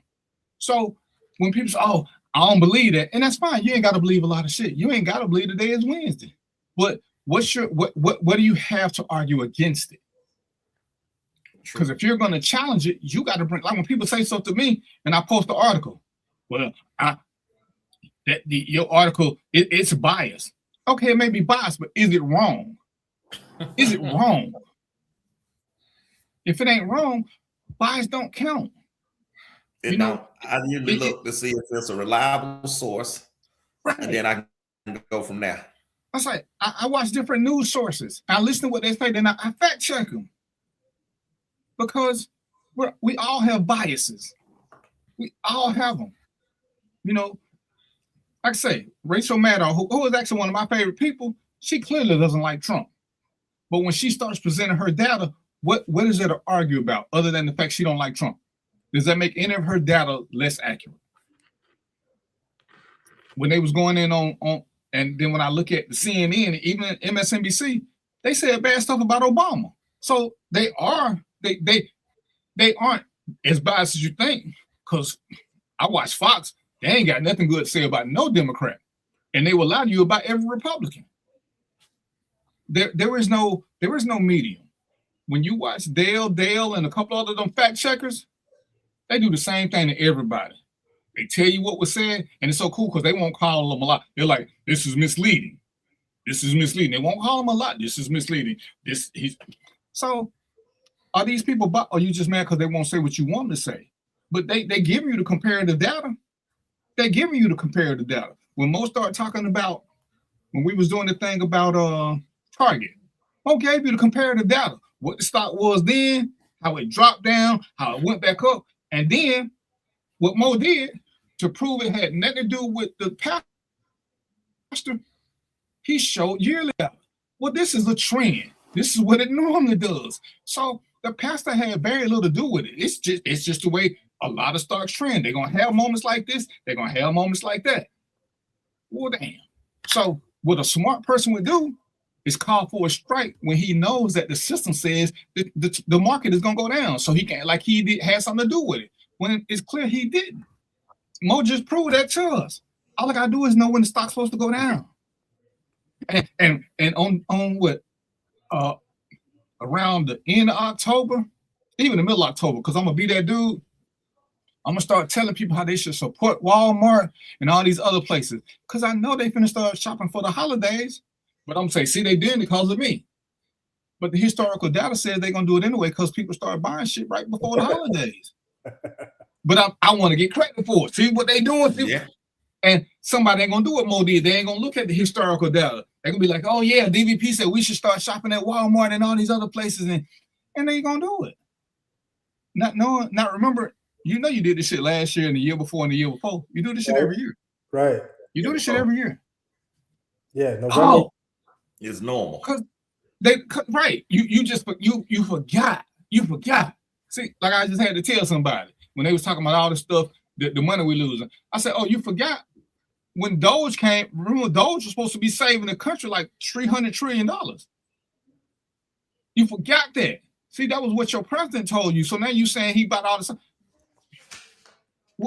How much did Doge say? Doge ended up saving Americans like $200,000. But what did it do? We start having more crashes because ain't no air traffic controller. He got rid of most of FEMA. What happened? We start having emergencies. FEMA ain't got enough people. A lot of shit start happening because of these cuts. So how did it make us better? Oh, these immigrants, they getting 2 minutes, they get money for this. I say, okay, let's just say that's true. But what about that? What about him tearing down part of the White House? Now, and it don't take a Rhodes Scholar. Most of us know you can't do nothing to historic buildings. Most of them are protected. Guess what the White House is? The White House is a historic building. But who you think gonna foot that cost? It ain't gonna be the president.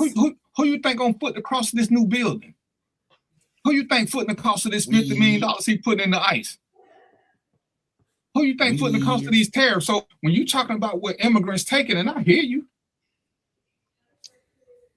but if we look at he provided some data on immigration, the ones they supposed to be getting rid of are the re-entry people. How you gonna get rid of somebody who been here 30 years? How you gonna get rid of somebody who served in the military? But what he said was he was gonna get rid of the worst of the worst. I heard it. It's on video. That's not a thought. He said he was gonna get rid of the worst of the worst. So far, what we've been seeing. Oh, this lady been living in the community 30 years. She run a nursery. Oh, but she's here illegally. So for 25 years, she's been running the nursery. So what's her crime again? Oh, so y'all arrested 3 people. Y'all arrested 3 murderers. I guarantee you, it's a whole lot more murderers walking around in white America and black America. Why y'all look for them with this same zest? So how much are we actually losing? I mean, so it's like you can't sit back and tell me about this one something and how much it's costing us when I see us wasting money on everything else. This White House thing is costing a lot of money. Whose budget did this come out of? It ain't gonna come from these senators and congressmen. It ain't none of it come from them. They don't go to KP or none of these other places for healthcare. They got private physicians who pay for their healthcare. What do you do? They get healthcare for life, and they still don't go to. They ain't now one that went to no urgent care like we went to. Not now. So it's like you want to sit here and say this, but let's bring facts to facts. Let's bring facts to facts. And the Constitution says what it says. Once you're on American soil, you get American rights. That's what the Constitution says. It don't matter where you were born. Once you hit here, you get our rights. If you were born here, you're an American. It don't matter where your parents from, even if they in here illegally. Once you're born on American soil, you're an American kid.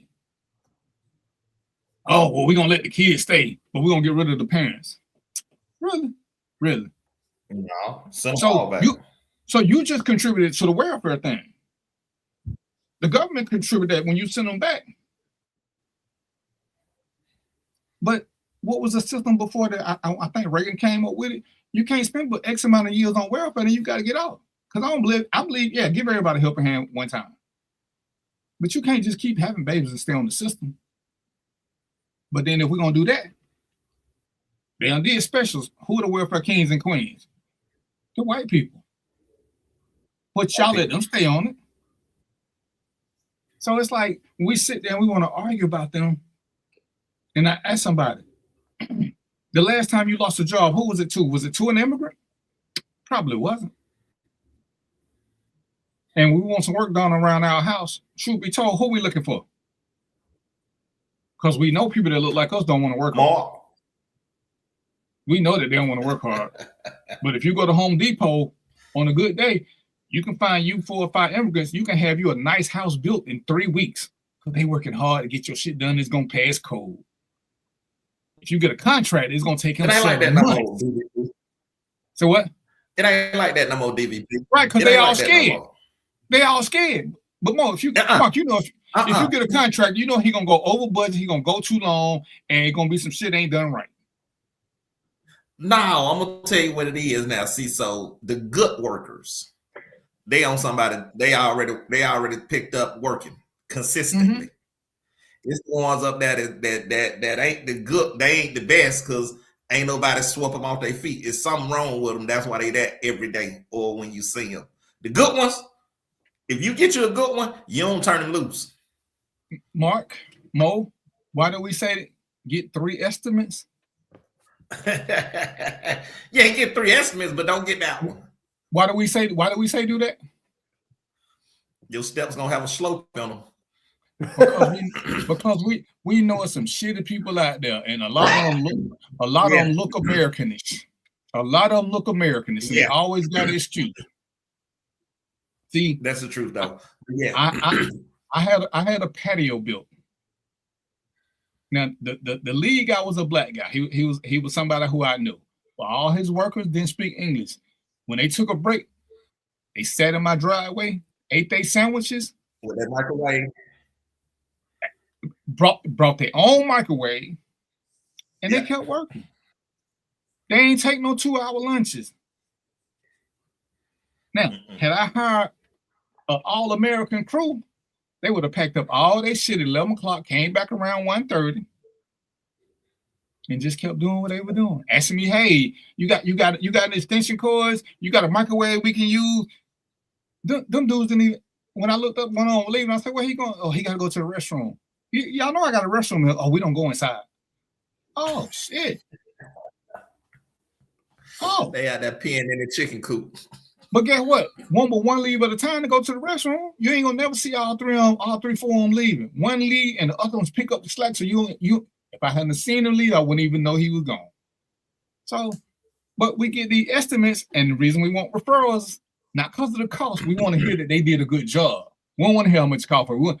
They do a good job. Send me a picture to make sure it ain't sloping. To make sure, and that's the sad part, because that's why we want these referrals. It ain't for the price, because we can look them up online. We want to see what our friends say. If they do a good job, send me a picture. When they come by, I had people pull up in my yard. I'm finna shoot them. Hey, man, you got a nice deck. Bro, you should have said that shit from the street. You were finna catch something with a hot leg. I don't play that trespass and shit. I don't know you, player. Man, I don't invite people to my house. I think everybody want to steal my shit. So, but when we get down to it, like I said, it's a lot of things we do. We can argue about who's the best this, who's the best that. Those are all opinions. What's the best car? That's an opinion. Until they get that little car and driver award. Yeah, we don't like the best move sometimes, but you can't argue with the fact that they got an award for it. They got an award for it. Wasn't my favorite movie, but whoever vote, the masses, and that's what we say count, whatever the majority says is the rule. I hated Training Day. I hated Wakanda. But you colors said they was 2 great movies. I just don't listen to y'all when y'all put what's a great movie on Facebook no more. Whatever y'all say is a great movie, I just know, cross that shit out. Don't watch it. Don't watch it. Oh, my movies come from Tubi. If I say it's good on Tubi, go watch it. It's a couple people, when they say a movie is a good movie, I'll watch it because they're not just following the crowd saying something is a good movie. Oh, no. I don't do that. If somebody tell me it's a bad movie, I'm going to go watch it because I don't trust you. So I'm with you on that, DVP. Oh, and you just contrary, man. You be wanting to fight. See, I have moments when I want to do this. Other moments I just want to be chill. Nah, you like that every other day. No. You on the slide to the blue. You slide to the blue side when you put a tie on like you going to church, deacon. But other than that, it's fire all day. See, sometimes people be testing my game. You ain't not doing this time. You let that.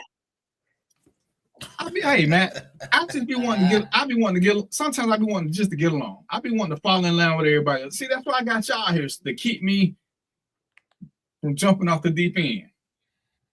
Because sometimes I'm a jump. I just feel like it. Yeah. But I figure let me get some brothers on here who, and I tell people all the time, who we don't always agree on shit, but we ain't never disrespectful. Because when we're speaking opinions, everybody got to say so. once we start speaking facts, there's nothing to debate. All we can do from that point is ask questions. That's it. There's nothing to debate with facts. When we do the law and order stuff, I let y'all ask me questions because all I can do is tell you what the book say. Don't matter how I feel.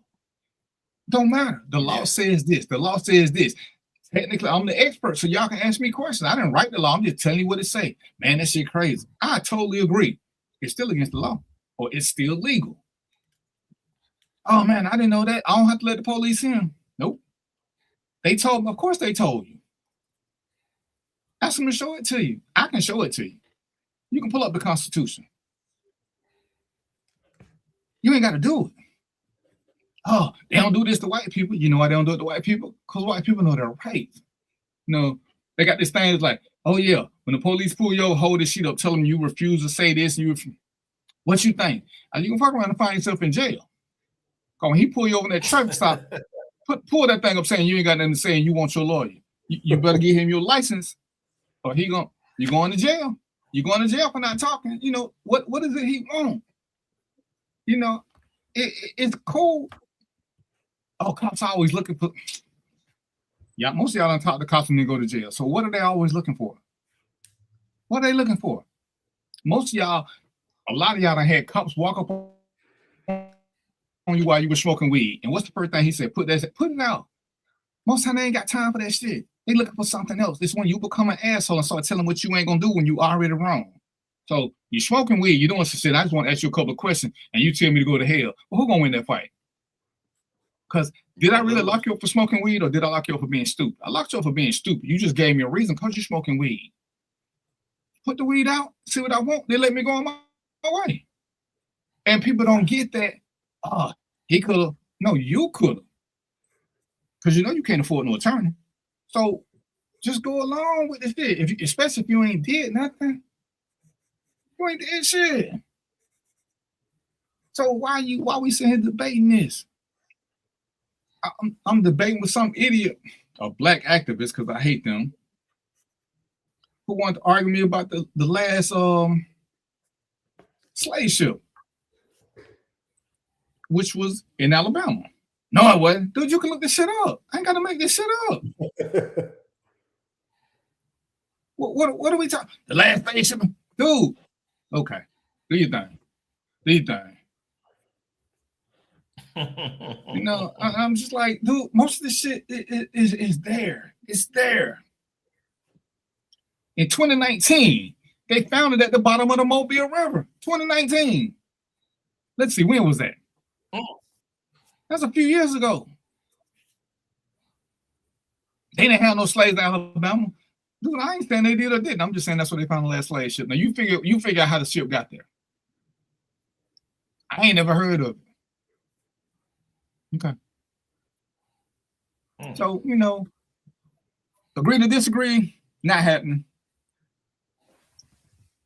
Somebody got to be wrong, somebody got to be right. That's when you don't bring data. You gotta bring data to the discussion. Forget that agreeing to disagree stuff. Bring your data. Yeah. You know, what Mark started out talking about this cleaning. I told y'all when I do my cleaning, I do it around the time change because it works for me. I ain't tell y'all that's when y'all should do it. Some of y'all need to do it when the seasons change. That's 4 times a year. You got to pick something that's right with you. It's like relationships. Now one or three of us tell you how to do the perfect relationship. You got to do what works for you. What we can do is offer you tidbits on what we know, been through or heard. But you got to make the decision. But can't now want us tell you the right thing to do. Not one of us. We can hell. If we've been honest, most times shit, we don't know what worked for us. We still experimenting. It's like, damn, how do I keep up from getting mad at me? I tried the flowers, I tried this. It just depends on what mood she in. Some days food works, some days silence works, some days going to work. But ain't no one example fits everything.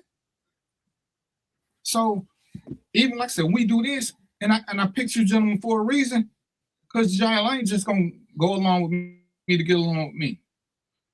And I say, me and Mo, when we met in the other group, I didn't agree with half of what Mo was saying. I agree with even more. I disagree with more stuff than his partner was saying, because his partner had a way of generalizing all men, and that shit used to agitate me. Mm-hmm. All men do. No, you don't quit saying that shit. A real man. Quit saying that shit. He ain't never dated no man. Quit saying. Say you do this. Right, he right. Say you do. Don't say what a good man would do because you ain't never dated a good man. Huh? What'd you say, Mark? I say I agree with you on that. Yeah, but good men do different things. All good men don't want to leave. It's like, you know, when I hear, oh, the boss at work, when she get home, she don't want to be boss. Okay, consider that same shit might work for a man too. If he got to be a boss at work all day long making decisions, he don't want to have to come home and keep doing that same shit either. After a hard day's work, I don't want to have to fucking decide what to eat. Just make something. Just eat or I'm not, but don't ask me what I want. I don't know. All day long, I've been making decisions for 9-10 hours. I would like to go 5 hours without having to decide shit with what I'm watching on TV. And guess what? If you watch something, I'm gonna watch it anyway, because I don't even care if it ain't football season. So why you think men don't want to just have a break too from decision making? I don't know no man that want to make decisions 24/7. I don't know one. I ain't saying it ain't none. I'm just saying I don't know one. Real man. Real men are hunters. That's bullshit. It's a lot of these dudes scared of blood. Listen, I think I'm a bad dude, but you know what I'm not finna do at this point? I'm not finna skin shit. I'm not finna do it. I know people who do that shit. I will go hunting, and then I'll let them do the rest. I ain't never been fishing. I'm scared the hook gonna get caught in my hand. I'm gonna scream like Michael Jackson, and I don't go around picking up worms. So does that mean I ain't a real man? If that what it means, no, you ain't a real man. But you ain't a real man. How to feed his family. I keep a job. I will buy some meals. But most of us aren't true hunters in that sense. How many of us can go out and hunt for our food? Some of us can't even. We don't even do a good job of hunting for women. So quit saying real men are hunters. They want to do this. They want to do that. Look, man. I'm watching the National Geographic. African dudes about 5'2", scaring lions off. So who is the real man now? I ain't doing that. But Mo, for real, do we call him a real man or do we say he crazy as hell? He crazy as hell. He crazy as hell. He don't even meet the real man criteria. That more crazy as hell. He crazy. But his lifestyle is different from ours. And it's like, you know, we got to quit trying to bundle everything into a nice little thing and make everybody be it. You know, and when we keep trying to generalize everything, we can say the majority if we know. But even then, the reason I claim to have more expertise than most people is because I was a cop, because I was in the military. I spent my life around a bunch of people I didn't know. Most of us, when we're in the real world, we pick our friends, we pick where we want to hang out, except for our job. But at your job, how many different people do you meet? That's pretty much becomes your second circle. Well, as a cop, I'm with different people all the time. I'm in different neighborhoods. So yeah, I get to see a bunch of different groups and I can tell you what I'm learning from everybody, because every day is truly different. So yeah, my experiences are way more than the average person. That don't mean they're right. That just means I experience more people. The military took me to a bunch of different places. I experienced more than the average person. I left the states more than once. I've been to several different states. And it's like, no, this is this. Okay. I don't know no man that don't do this. Yeah, but that's because your circle is limited. You homophobic. I ain't homophobic. I know some gay guys. A couple of them cool as hell. I think 3 or 4 of them played football with us. They weren't flaming, but they didn't like girls. But they didn't harm us either. They were good football players. We accept them because they played good football. Because what was we out there for, Mark? To play football. Nothing else. It was good if we got along with our teammates, but it wasn't mandatory that we got along. I'm sure everybody got teammates they don't like. Yeah. Modon already told y'all he got 2 different hats. There's a couple of jobs he wanted to tell him to go to hell, but he realized he had rent to pay and bills and shit was due. So he became the survival mode. Let me do the right thing so I keep this job. Let me do the right thing. Mm-hmm. DVP did the same thing. Is the fight worth winning so I don't have a job? Or can I just shut the fuck up for a little while and get this check? You know, I think I'm just shut the fuck up today. I'm not giving up my morals. Okay. You can be morally right and unemployed and homeless, or you can shut the fuck up, of a nice place to stay and some food to eat. I'd rather be home. Well, do your thing, player. I'm not picking that. I'm not picking that never. Yeah, they do say dumb shit like that. And we proud when we say it. I'm standing 10 toes down. I don't care what happened to me. Okay.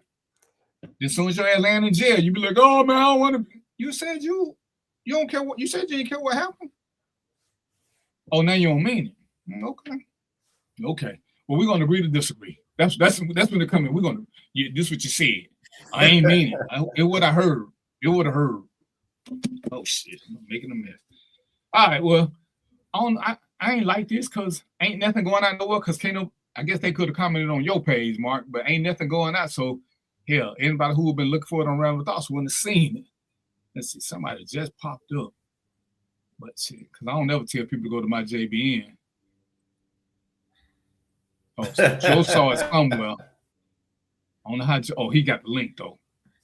All right, so we finna get up out of here. And we're gonna work on this link thing and see what's up.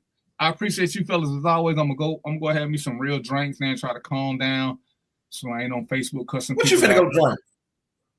What you finna drink? If it ain't tequila, why even do it? Yeah, he finna cuss some people out. Don't be goddamn on here at 2:00 in the morning talking about who up because you still want to cuss people out. Well, then I have to be on my personal page. That way I'll make sure it go out. That's what I should have just went live on the page. That's what I should have did. Oh, damn, why you didn't tell me that earlier? That's what I could have did. I ain't think about it. Yeah, all right, fellas, you gotta get you. Yeah, I got 5 days to figure it out because I don't like this. I like y'all, but I don't hear nobody talk to me. I ain't even see my real friends in the chat today. Yeah, like I said, Robert will be coming in right now talking about sending the link. Right. I got something to say, man. Go sit down. Gotta tell Yolanda, they ain't speak to Yolanda. Y'all, you ain't doing right. Yeah. Yep. Mr. Moore, we ain't speak to him. I'm missing my post. Yeah, he on my page. He looking at it on my page. Oh yeah. So yeah, we had some people on my page come through. But yeah. That's what I'm saying. Yeah. So, and we're gonna get with. Yeah, after we figure this out, so it'll go straight to your page too, so you don't have to share it. Yeah. Let's do that because I usually share it and but like I said, if you already linked it to the thing, it'll just go straight to it. So cool. We need to do that. All right. Any parting words, Mo? Nah, we're gonna have our parting words. See, agree to disagree. I thought I was the host. I'm gonna just take over my shit. Well, I'm here. I can see you. We gonna do our parting words. Mo, you got the parting words, bro. What you got for us, Mo? Man. Hey, I'm still out here, y'all. Come listen. I did a little today on this stock market. Reach out, get your training, man. Think of it this way. You know how you out here trying to get your little side hustle? Think of this as another little side hustle. So come, get in touch with us and we'll get you there.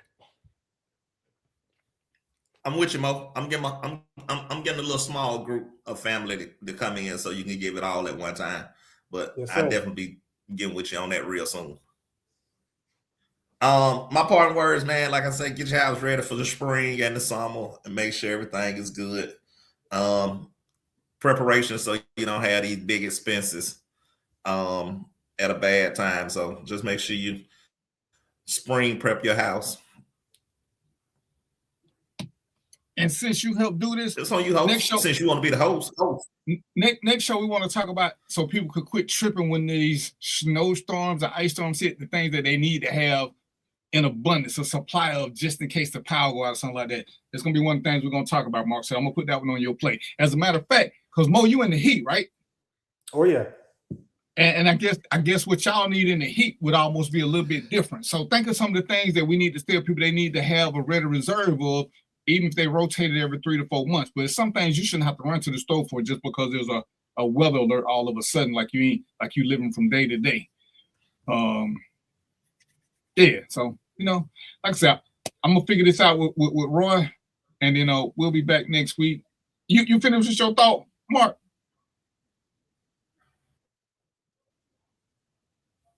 Yeah, I'm finished with my thought. Okay. So yeah, we'll be back in 6 days and in 22 hours. And even though ain't nobody here, y'all know it is Peeps, Popcorn, and Chicken Grease.